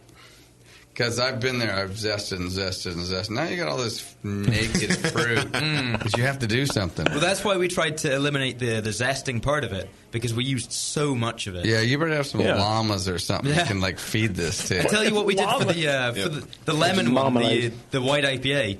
We started giving it away to bakeries to make lemon cake because of the juice. Okay. And then they still charged us full price for all the pastries in the morning. So, so now we give it away to our favorite cocktail bar. So there you go. Yeah, I'll tell you what, they're a little bit more friendly, receptive. There you go. Yeah, receptive, exactly. You're talking about giving shit away, trying to get somebody to take your malt away. Oh what is it tough? I'm just like, hi, would you like some malt? No. Hi, would you like some malt? No. What the fuck? Do you have pigs? They made it illegal for us at one point. Yeah. Really? They tried to do it here, too. Yeah, they tried to do that. They tried to do it here, too. Mm-hmm. They tried to make it categorize as a food product. Oh, that's right. Yeah, they had a real high... Yeah, that was a bad thing. Yeah, that's what they did. That's what they did back home as well. The kind of the get around being, you have to have a license to do it, But if a farmer brings a trailer and it just gets filled up and taken away, then then it's fine. Yeah, it's fine. I would love that kind of shady law logic to be applied for anything, right? Like I just showed up and I was handed a bag and it had a gun in it and I walked away. Oh, well, then sorry. Keep walking. Nature took its course. Yeah. pretty standard. The further you go in east in Europe, it gets a bit weirder. So, Weirder. It's weird. I woke up one day and my loud neighbor was dead. So farmers don't want the grain because they're raising sheep or something? Is that what's I don't know. on? I mean, I've been to about 4 or 5 farmers. Hey, I'm going to have about this much grain coming out of my... It's like free feed. The farmer that we switched over to, they said that they were getting like 30% higher dairy production when they moved to us. Yeah. Just rather than the larger breweries. It's Wow. insane. Oh, really? Yeah. Haven't talked to Chris. He sounds like a good long way. feed salesman. Sounds like you're not getting very good efficiency in your malt. It's 2 times. Chris is actually quite a ways over. It's 2 times over. 2 time zones over. He can stay up late. Or get up early, whatever makes more sense. You are not shipping your spent grain to us. One day I might. I think it'll be fine, man. So what are you doing? Did you find someone to take your malt? I haven't started the brewery. The brewery's not open yet, so I couldn't worry about that. Okay. I'll put another notice up saying, please find me free somewhere to put my malt, and you can have beer for a year. There you go. You'll have free feed for a year if you find somebody to take my... You may have to open a farm as well, I'm thinking. Don't. Oh, yeah. No, stop it. Do your own charcuterie? And No, please. You know you want to. And maybe start growing some hops as well. I've got cousins who make cheese and charcuterie out in Italy, and no. You ship your pigs over to them. It would be great. You've got a river behind the brewery. Thomas Franson, by the way. Just jump over those cliffs. Yeah. That's right. I don't know what made me think about it, but yeah, Thomas Franson, his malt handling is really interesting. He's probably just laughing his bollocks off right now. I'm mentioning that. So. Yeah, the Swedish drain service love him. So. No. They're watching him, huh? All right, let's open one more beer. Because we got to actually wrap this up, yeah. It's 10 o'clock, dude. I know. Whoa. We've been going for 3.5 hours. What's that in Estonia? It is smallcocks. Oh, the actual time. Yes. I'm going to really embarrass myself. Gumend. It's boring. Sorry. Not all the words are innuendos. Damn. That's too bad. Guess what language I'm not going to learn? Anything else. Anything else. You don't even want to learn Hawaiian. Fight with a wax bottle. Okay. Learn Hawaiian. I can't. There's no way.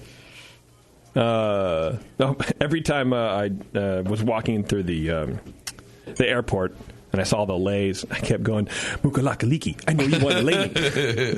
From, Did you get a lot of lays? No, I didn't. Fucking wax. Fuck you, the wax bottle. Dicks. No, that's not that bad, actually. Specially waxed for your pleasure. We don't normally wax this one, but... Just for you. Yeah, we wanted to see an idiot fight with wax. Can you get the wax off? Wax on.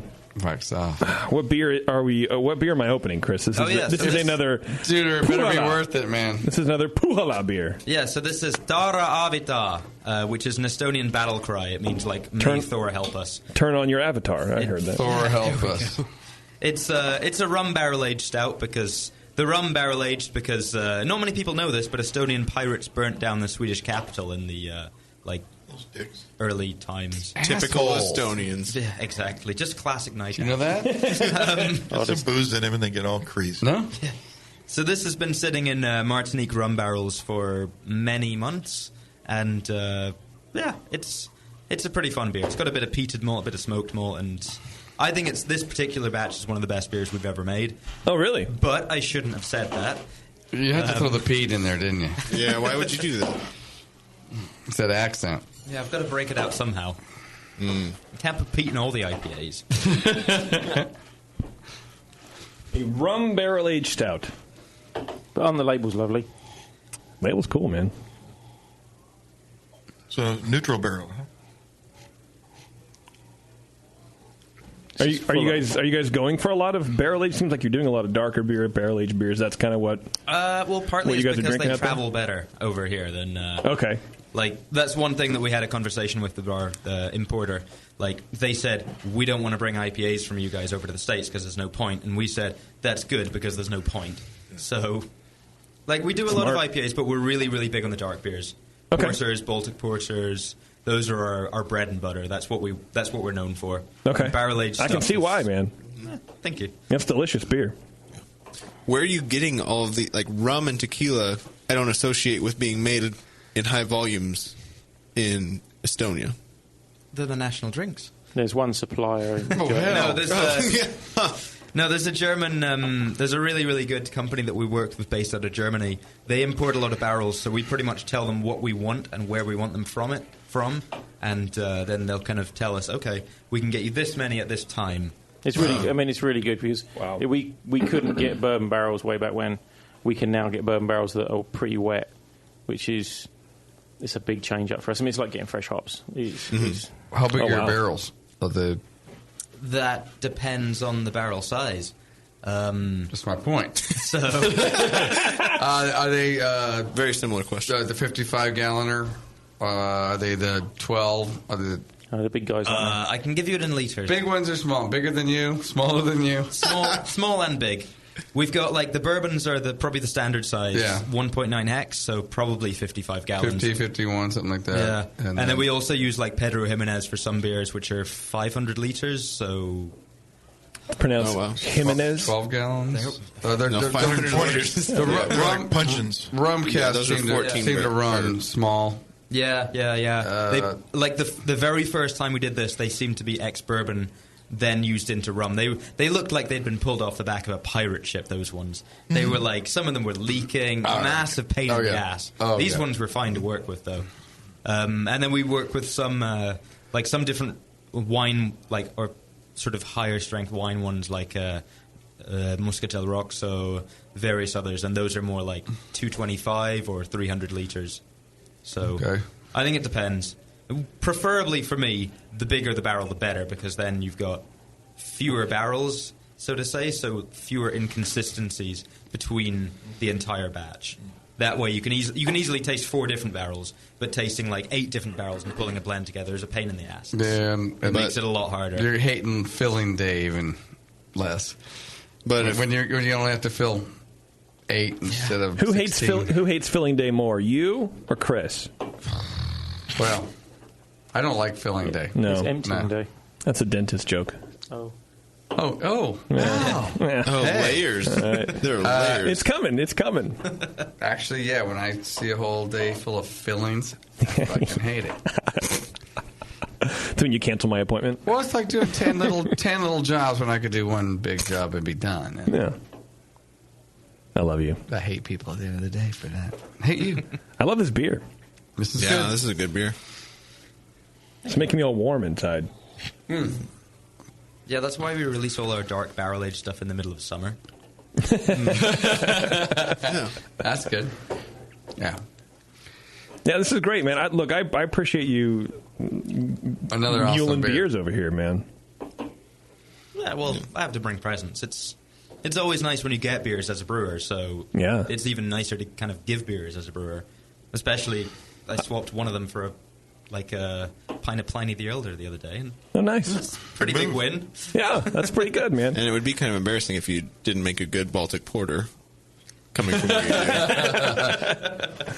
I do have some beer news I want to run through real fast, but before I do, well, it doesn't have to be even local people, but anybody interested in, there's a seminar being taught in Oakland called The Business of Craft Beer. It's being held October 22nd. Through November 19th. It's a pretty long course. It's put on by the folks at, there we go. The Food Craft Institute. There's the people who put on the Eat Real Fest that was out here in nice. Oakland last weekend. Courses include entrepreneurial coaching and business advice from some of the Bay Area's leading brewmasters and brewery owners. I think Sully's going to be there. If not, I know Nico is going to be there. His business partner. I always like to say business partner. It includes a State of the Industry talk with Tom McCormick, who's the Executive Director of the California Craft Brewers Association. There's an opportunity for non-CCBA members to attend the California Craft Brewers Association biannual conference held in November, so you can network with top brewers and brewery owners in the state. There's a beer style and off-flavor tasting workshop held by our very own Nicole Ernie. Nice. So that'll be cool, yeah. Visits to practitioner facilities, including the 2NA, Drake's Brewing Company, Fort Point Beer Company, and Magnolia as well. So then you have a litany of awesome instructors. Matt from Woods Beer Company, of course, Nicole, Nico, we talked about, Sam Gilbert from Temescal Brewing, John from Drake's, John Galuli. We get Tom McCormick. There's Dave McLean, a whole bunch of people. So it's pretty awesome, man. Check out their website, which is, where did I put that? foodcraftinstitute.org. So sign up now. Enrollment deadline is October 10th. So check that out. If you guys are interested in getting into the biz of craft beer on any level, you need to know what you're talking about. You need to know what you're doing, and those folks will definitely help you out. So please check that out. Sounds cool. Maybe I can wrangle a free pass, Tasty. Sure. What do you think? I'd be down for that. No, I mean for me. I just want to know what you thought of the idea of me going instead of you. Oh, well, okay. I think you have to go in with Tasty. I would just go into the crowd and say, you don't really want to get into the craft beer. You'd be like, no, you don't want to do it. You're in the wrong seminar. Do people want to get into beer? That's where you want to be. Weed. Do you guys recommend people opening fucking breweries with all the amount of breweries that are opening all over the place all the time ever? If I was to, Tasty and I were talking about, we went and drove up to Russian River this week, and if I was going to say to him, find something that reflects you in the beer industry. It might not necessarily be brewing, but be a really good barman, be really good in distribution, there's so many tranches of the industry that you can dip into, and they might suit your personality better. Have a look at those. Not everyone has to be a brewer. Not everybody has the skills. I'm not saying it's the epitome of being in the craft industry, but there are so many other things that are so incredibly important that help. And be a bloody good sales guy. Be a good marketeer. Be a good communicator. There's so many opportunities. So get involved, but it doesn't necessarily mean you end up having to work for a brewery or. God, look at this place. So yeah, there's opportunities everywhere, and if everybody, somebody asked me years ago, "Oh, aren't you worried of giving your recipes away?" No, if somebody comes along and brews better beer, it's better for all of us. Right. If they can make my beers better, do it. And if everything keeps getting better communications, better skills sharing, better education in the industry, it's good for us all. So absolutely. Amen. You agree, Chris? I would say, definitely you find yourself your own identity. There's no point just opening another brewery for the sake of opening another brewery. Right.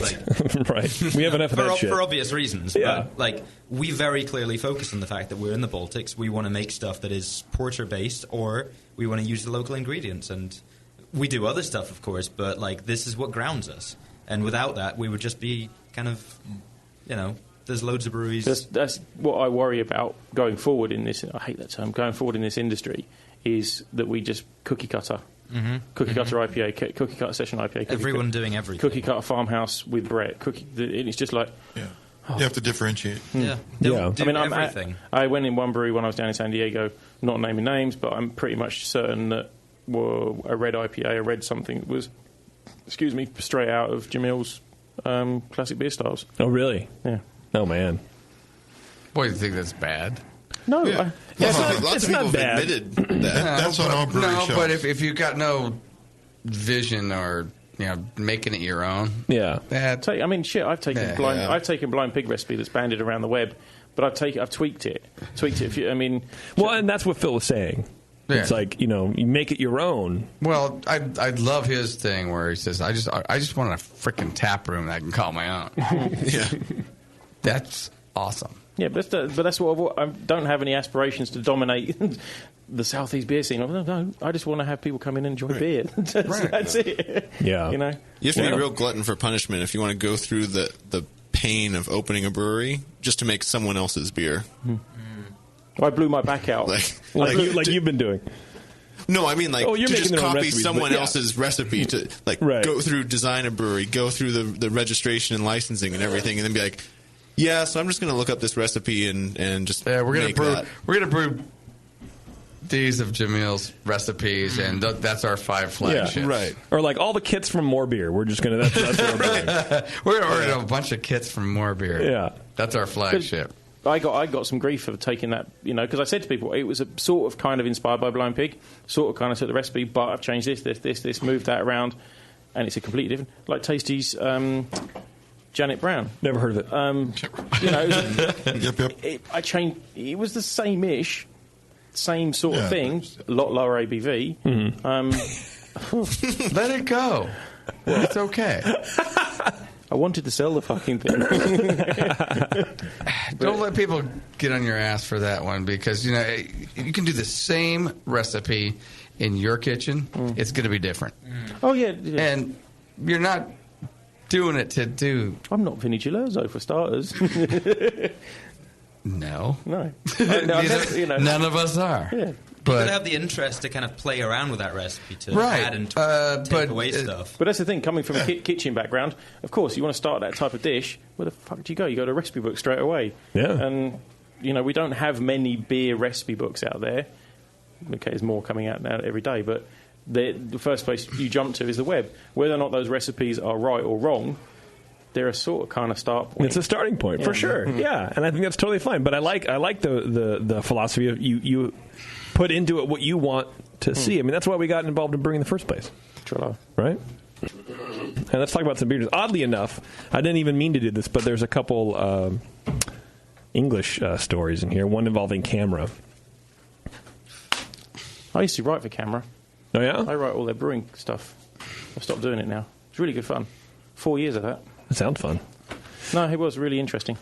Apparently, the Campaign for Real Ale has given its first ever accreditation for a real ale to a canned beer from our friends at More Beer Company in Bristol. Justin. The organization carried out tests on the, quote, micro-canned beer from More Beer at its recent Great British Beer Festival. These beers are fucking me up. And concluded the beer qualified as real ale under its definition. Their quality control lab reported that the beer in More Beer cans still contained live yeast, and further test results showed that any carbonation was created by natural secondary fermentation. Justin from More Beer said, I moved to England because of my love for real ale, so when I made the decision to can our beer there was only one way we were going to do it: fully can conditioned with live yeast. It makes More Brewery the first brewery in the world to be granted the Camera Says This Is Real Ale logo to use on a canned beer. And it seems like that's a big deal. Those in So England, Hop and Nor Hop, mate, they are eminently chuggable. Really? They are really fucking good. Is that the beer they're talking about? They don't. Yeah, he's got a whole range of health hoppiness and things like that. But they, okay. Yeah, I don't know if you've seen him over here. They do. I don't know if they export, but no, we had him on the show once, and he brought some beers, and they were delicious. Yeah, I brought Justin over, didn't I? Show him. He was on. Oh, here, that's right. Yeah, I think so. When. Yeah. But yeah, his beers are flying, and he's doing really good things. Okay, well that's good, man. That's good to know. Here's something in Dover. Look at that. You can tell me if this is shocking news or if it's even fucking true. What do I know? City Council denied new breweries application. Yeah. I was just waiting for that. My heart. This is my blood pressure goes even higher. This was today, actually. A space that's been waiting for an upstart brewery has now burned to the ground. The owner is waiting to be contacted. No, the Red Lion Pub, is that a thing? You know that? In where? Apparently Dover. Yeah. Here we go. The Red Lion Pub has provided refreshment and accommodation to the village of Wingham. Oh God, yeah, I know this one. Yeah. Okay. For more than 750 years, the developer is seeking planning permission from the local government in Dover to convert the historic tavern into 2 houses. The locals have mounted a campaign against the conversion. National trends suggest they're doomed to fail. And this is why I thought this is interesting. Britain lost 1,100 pubs last year. Paul Oakley, the British Beer and Pub Association's statistician, tells this author. In 2015, the total number of establishments dropped to fewer than 51,000 for the first time. 51,000. That seems like a fuck ton.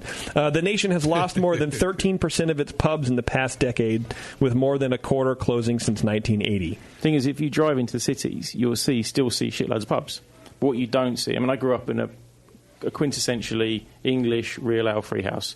Same guy, bunch of guys, with and there was 3 other pubs in the village, all gone. There's one left. There's 4 in the village, and they've all gone. One left, one little place there. But that's a restaurant effectively now. Proper English pubs, are being shafted. I mean, and the Red Lion at Wingham is Neil Stook, who's he's in the TV, very famous British. You might have seen him on BBC stuff, but he's been big about the campaign. It's really important. It's an issue close to my heart because it was my home for 20-something years. Okay, so the average consumption per adult hasn't gone down. Yeah, because where are people drinking? But that's from takeout from supermarkets. Okay, yeah. But the thing is also, it's pain in the bum is they do tend to look at licences issued. Now, licensing issue, I might be pulling numbers out my bum, but they don't necessarily deviate too much because it's kind of like there is in some of the big cities here that when one licence goes, it's replaced by a smaller venue or a newer venue or a restaurant. One of those micro pubs. Potentially, yeah. But what we're losing is the old school, standard, big, and it's because these are big, desirable properties, multi-bedrooms. Real estate in the UK is expensive. As previously a business, it might have been failing, so it might have been sold cheap. It's a good opportunity to, earn a few quid. Previously, where you had a semi-rural village, might have had 1, 2, possibly 3 pubs. There might be a central one, might be one by the railway station, might be run by the housing estate.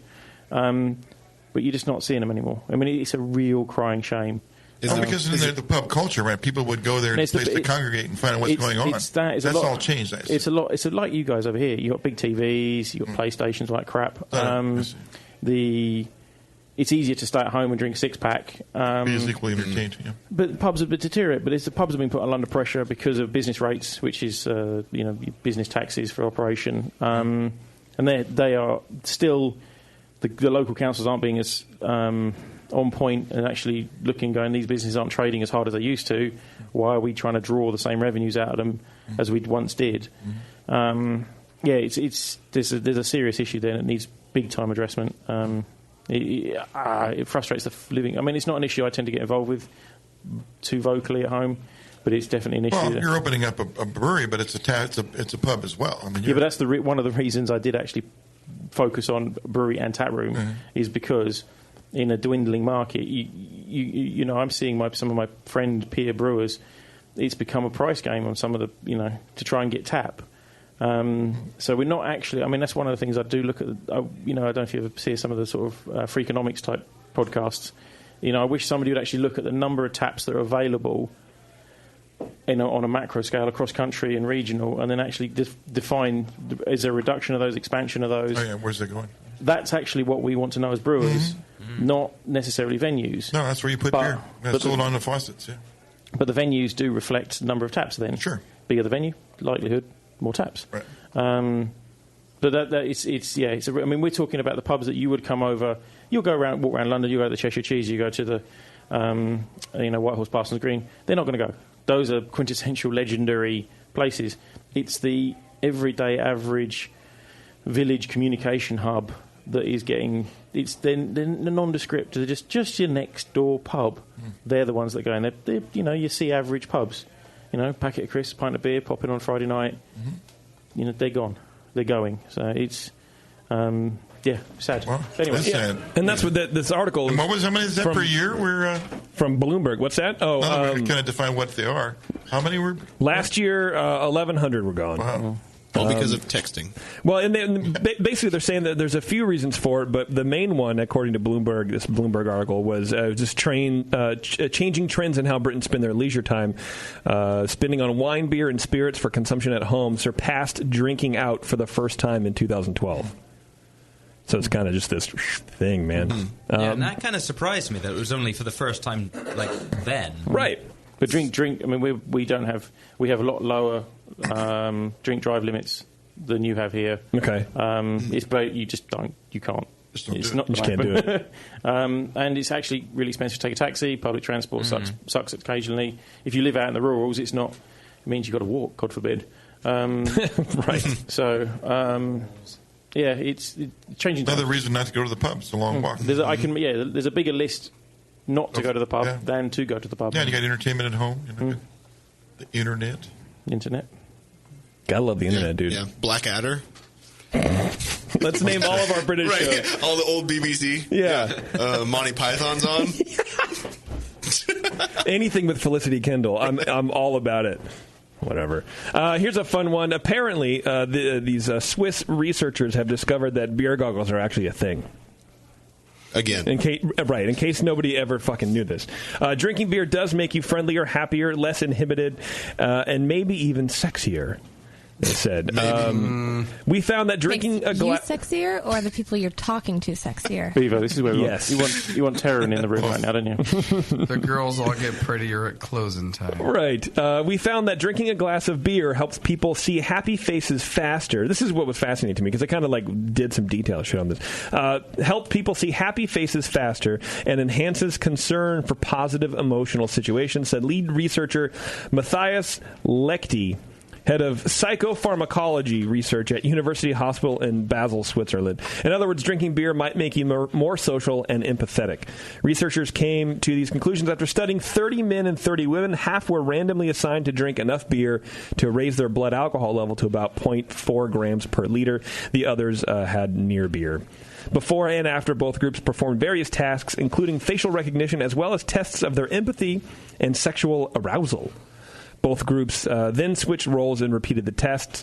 They found that people were more eager to socialize after a drink or two. This was especially true for women. So it's more true for women and for volunteers who had been more inhibited sounds socially. Like a study of the bleeding obvious. Totally, right? Drinking also made it easier for some people, particularly women, to look at sexually explicit images. Ooh.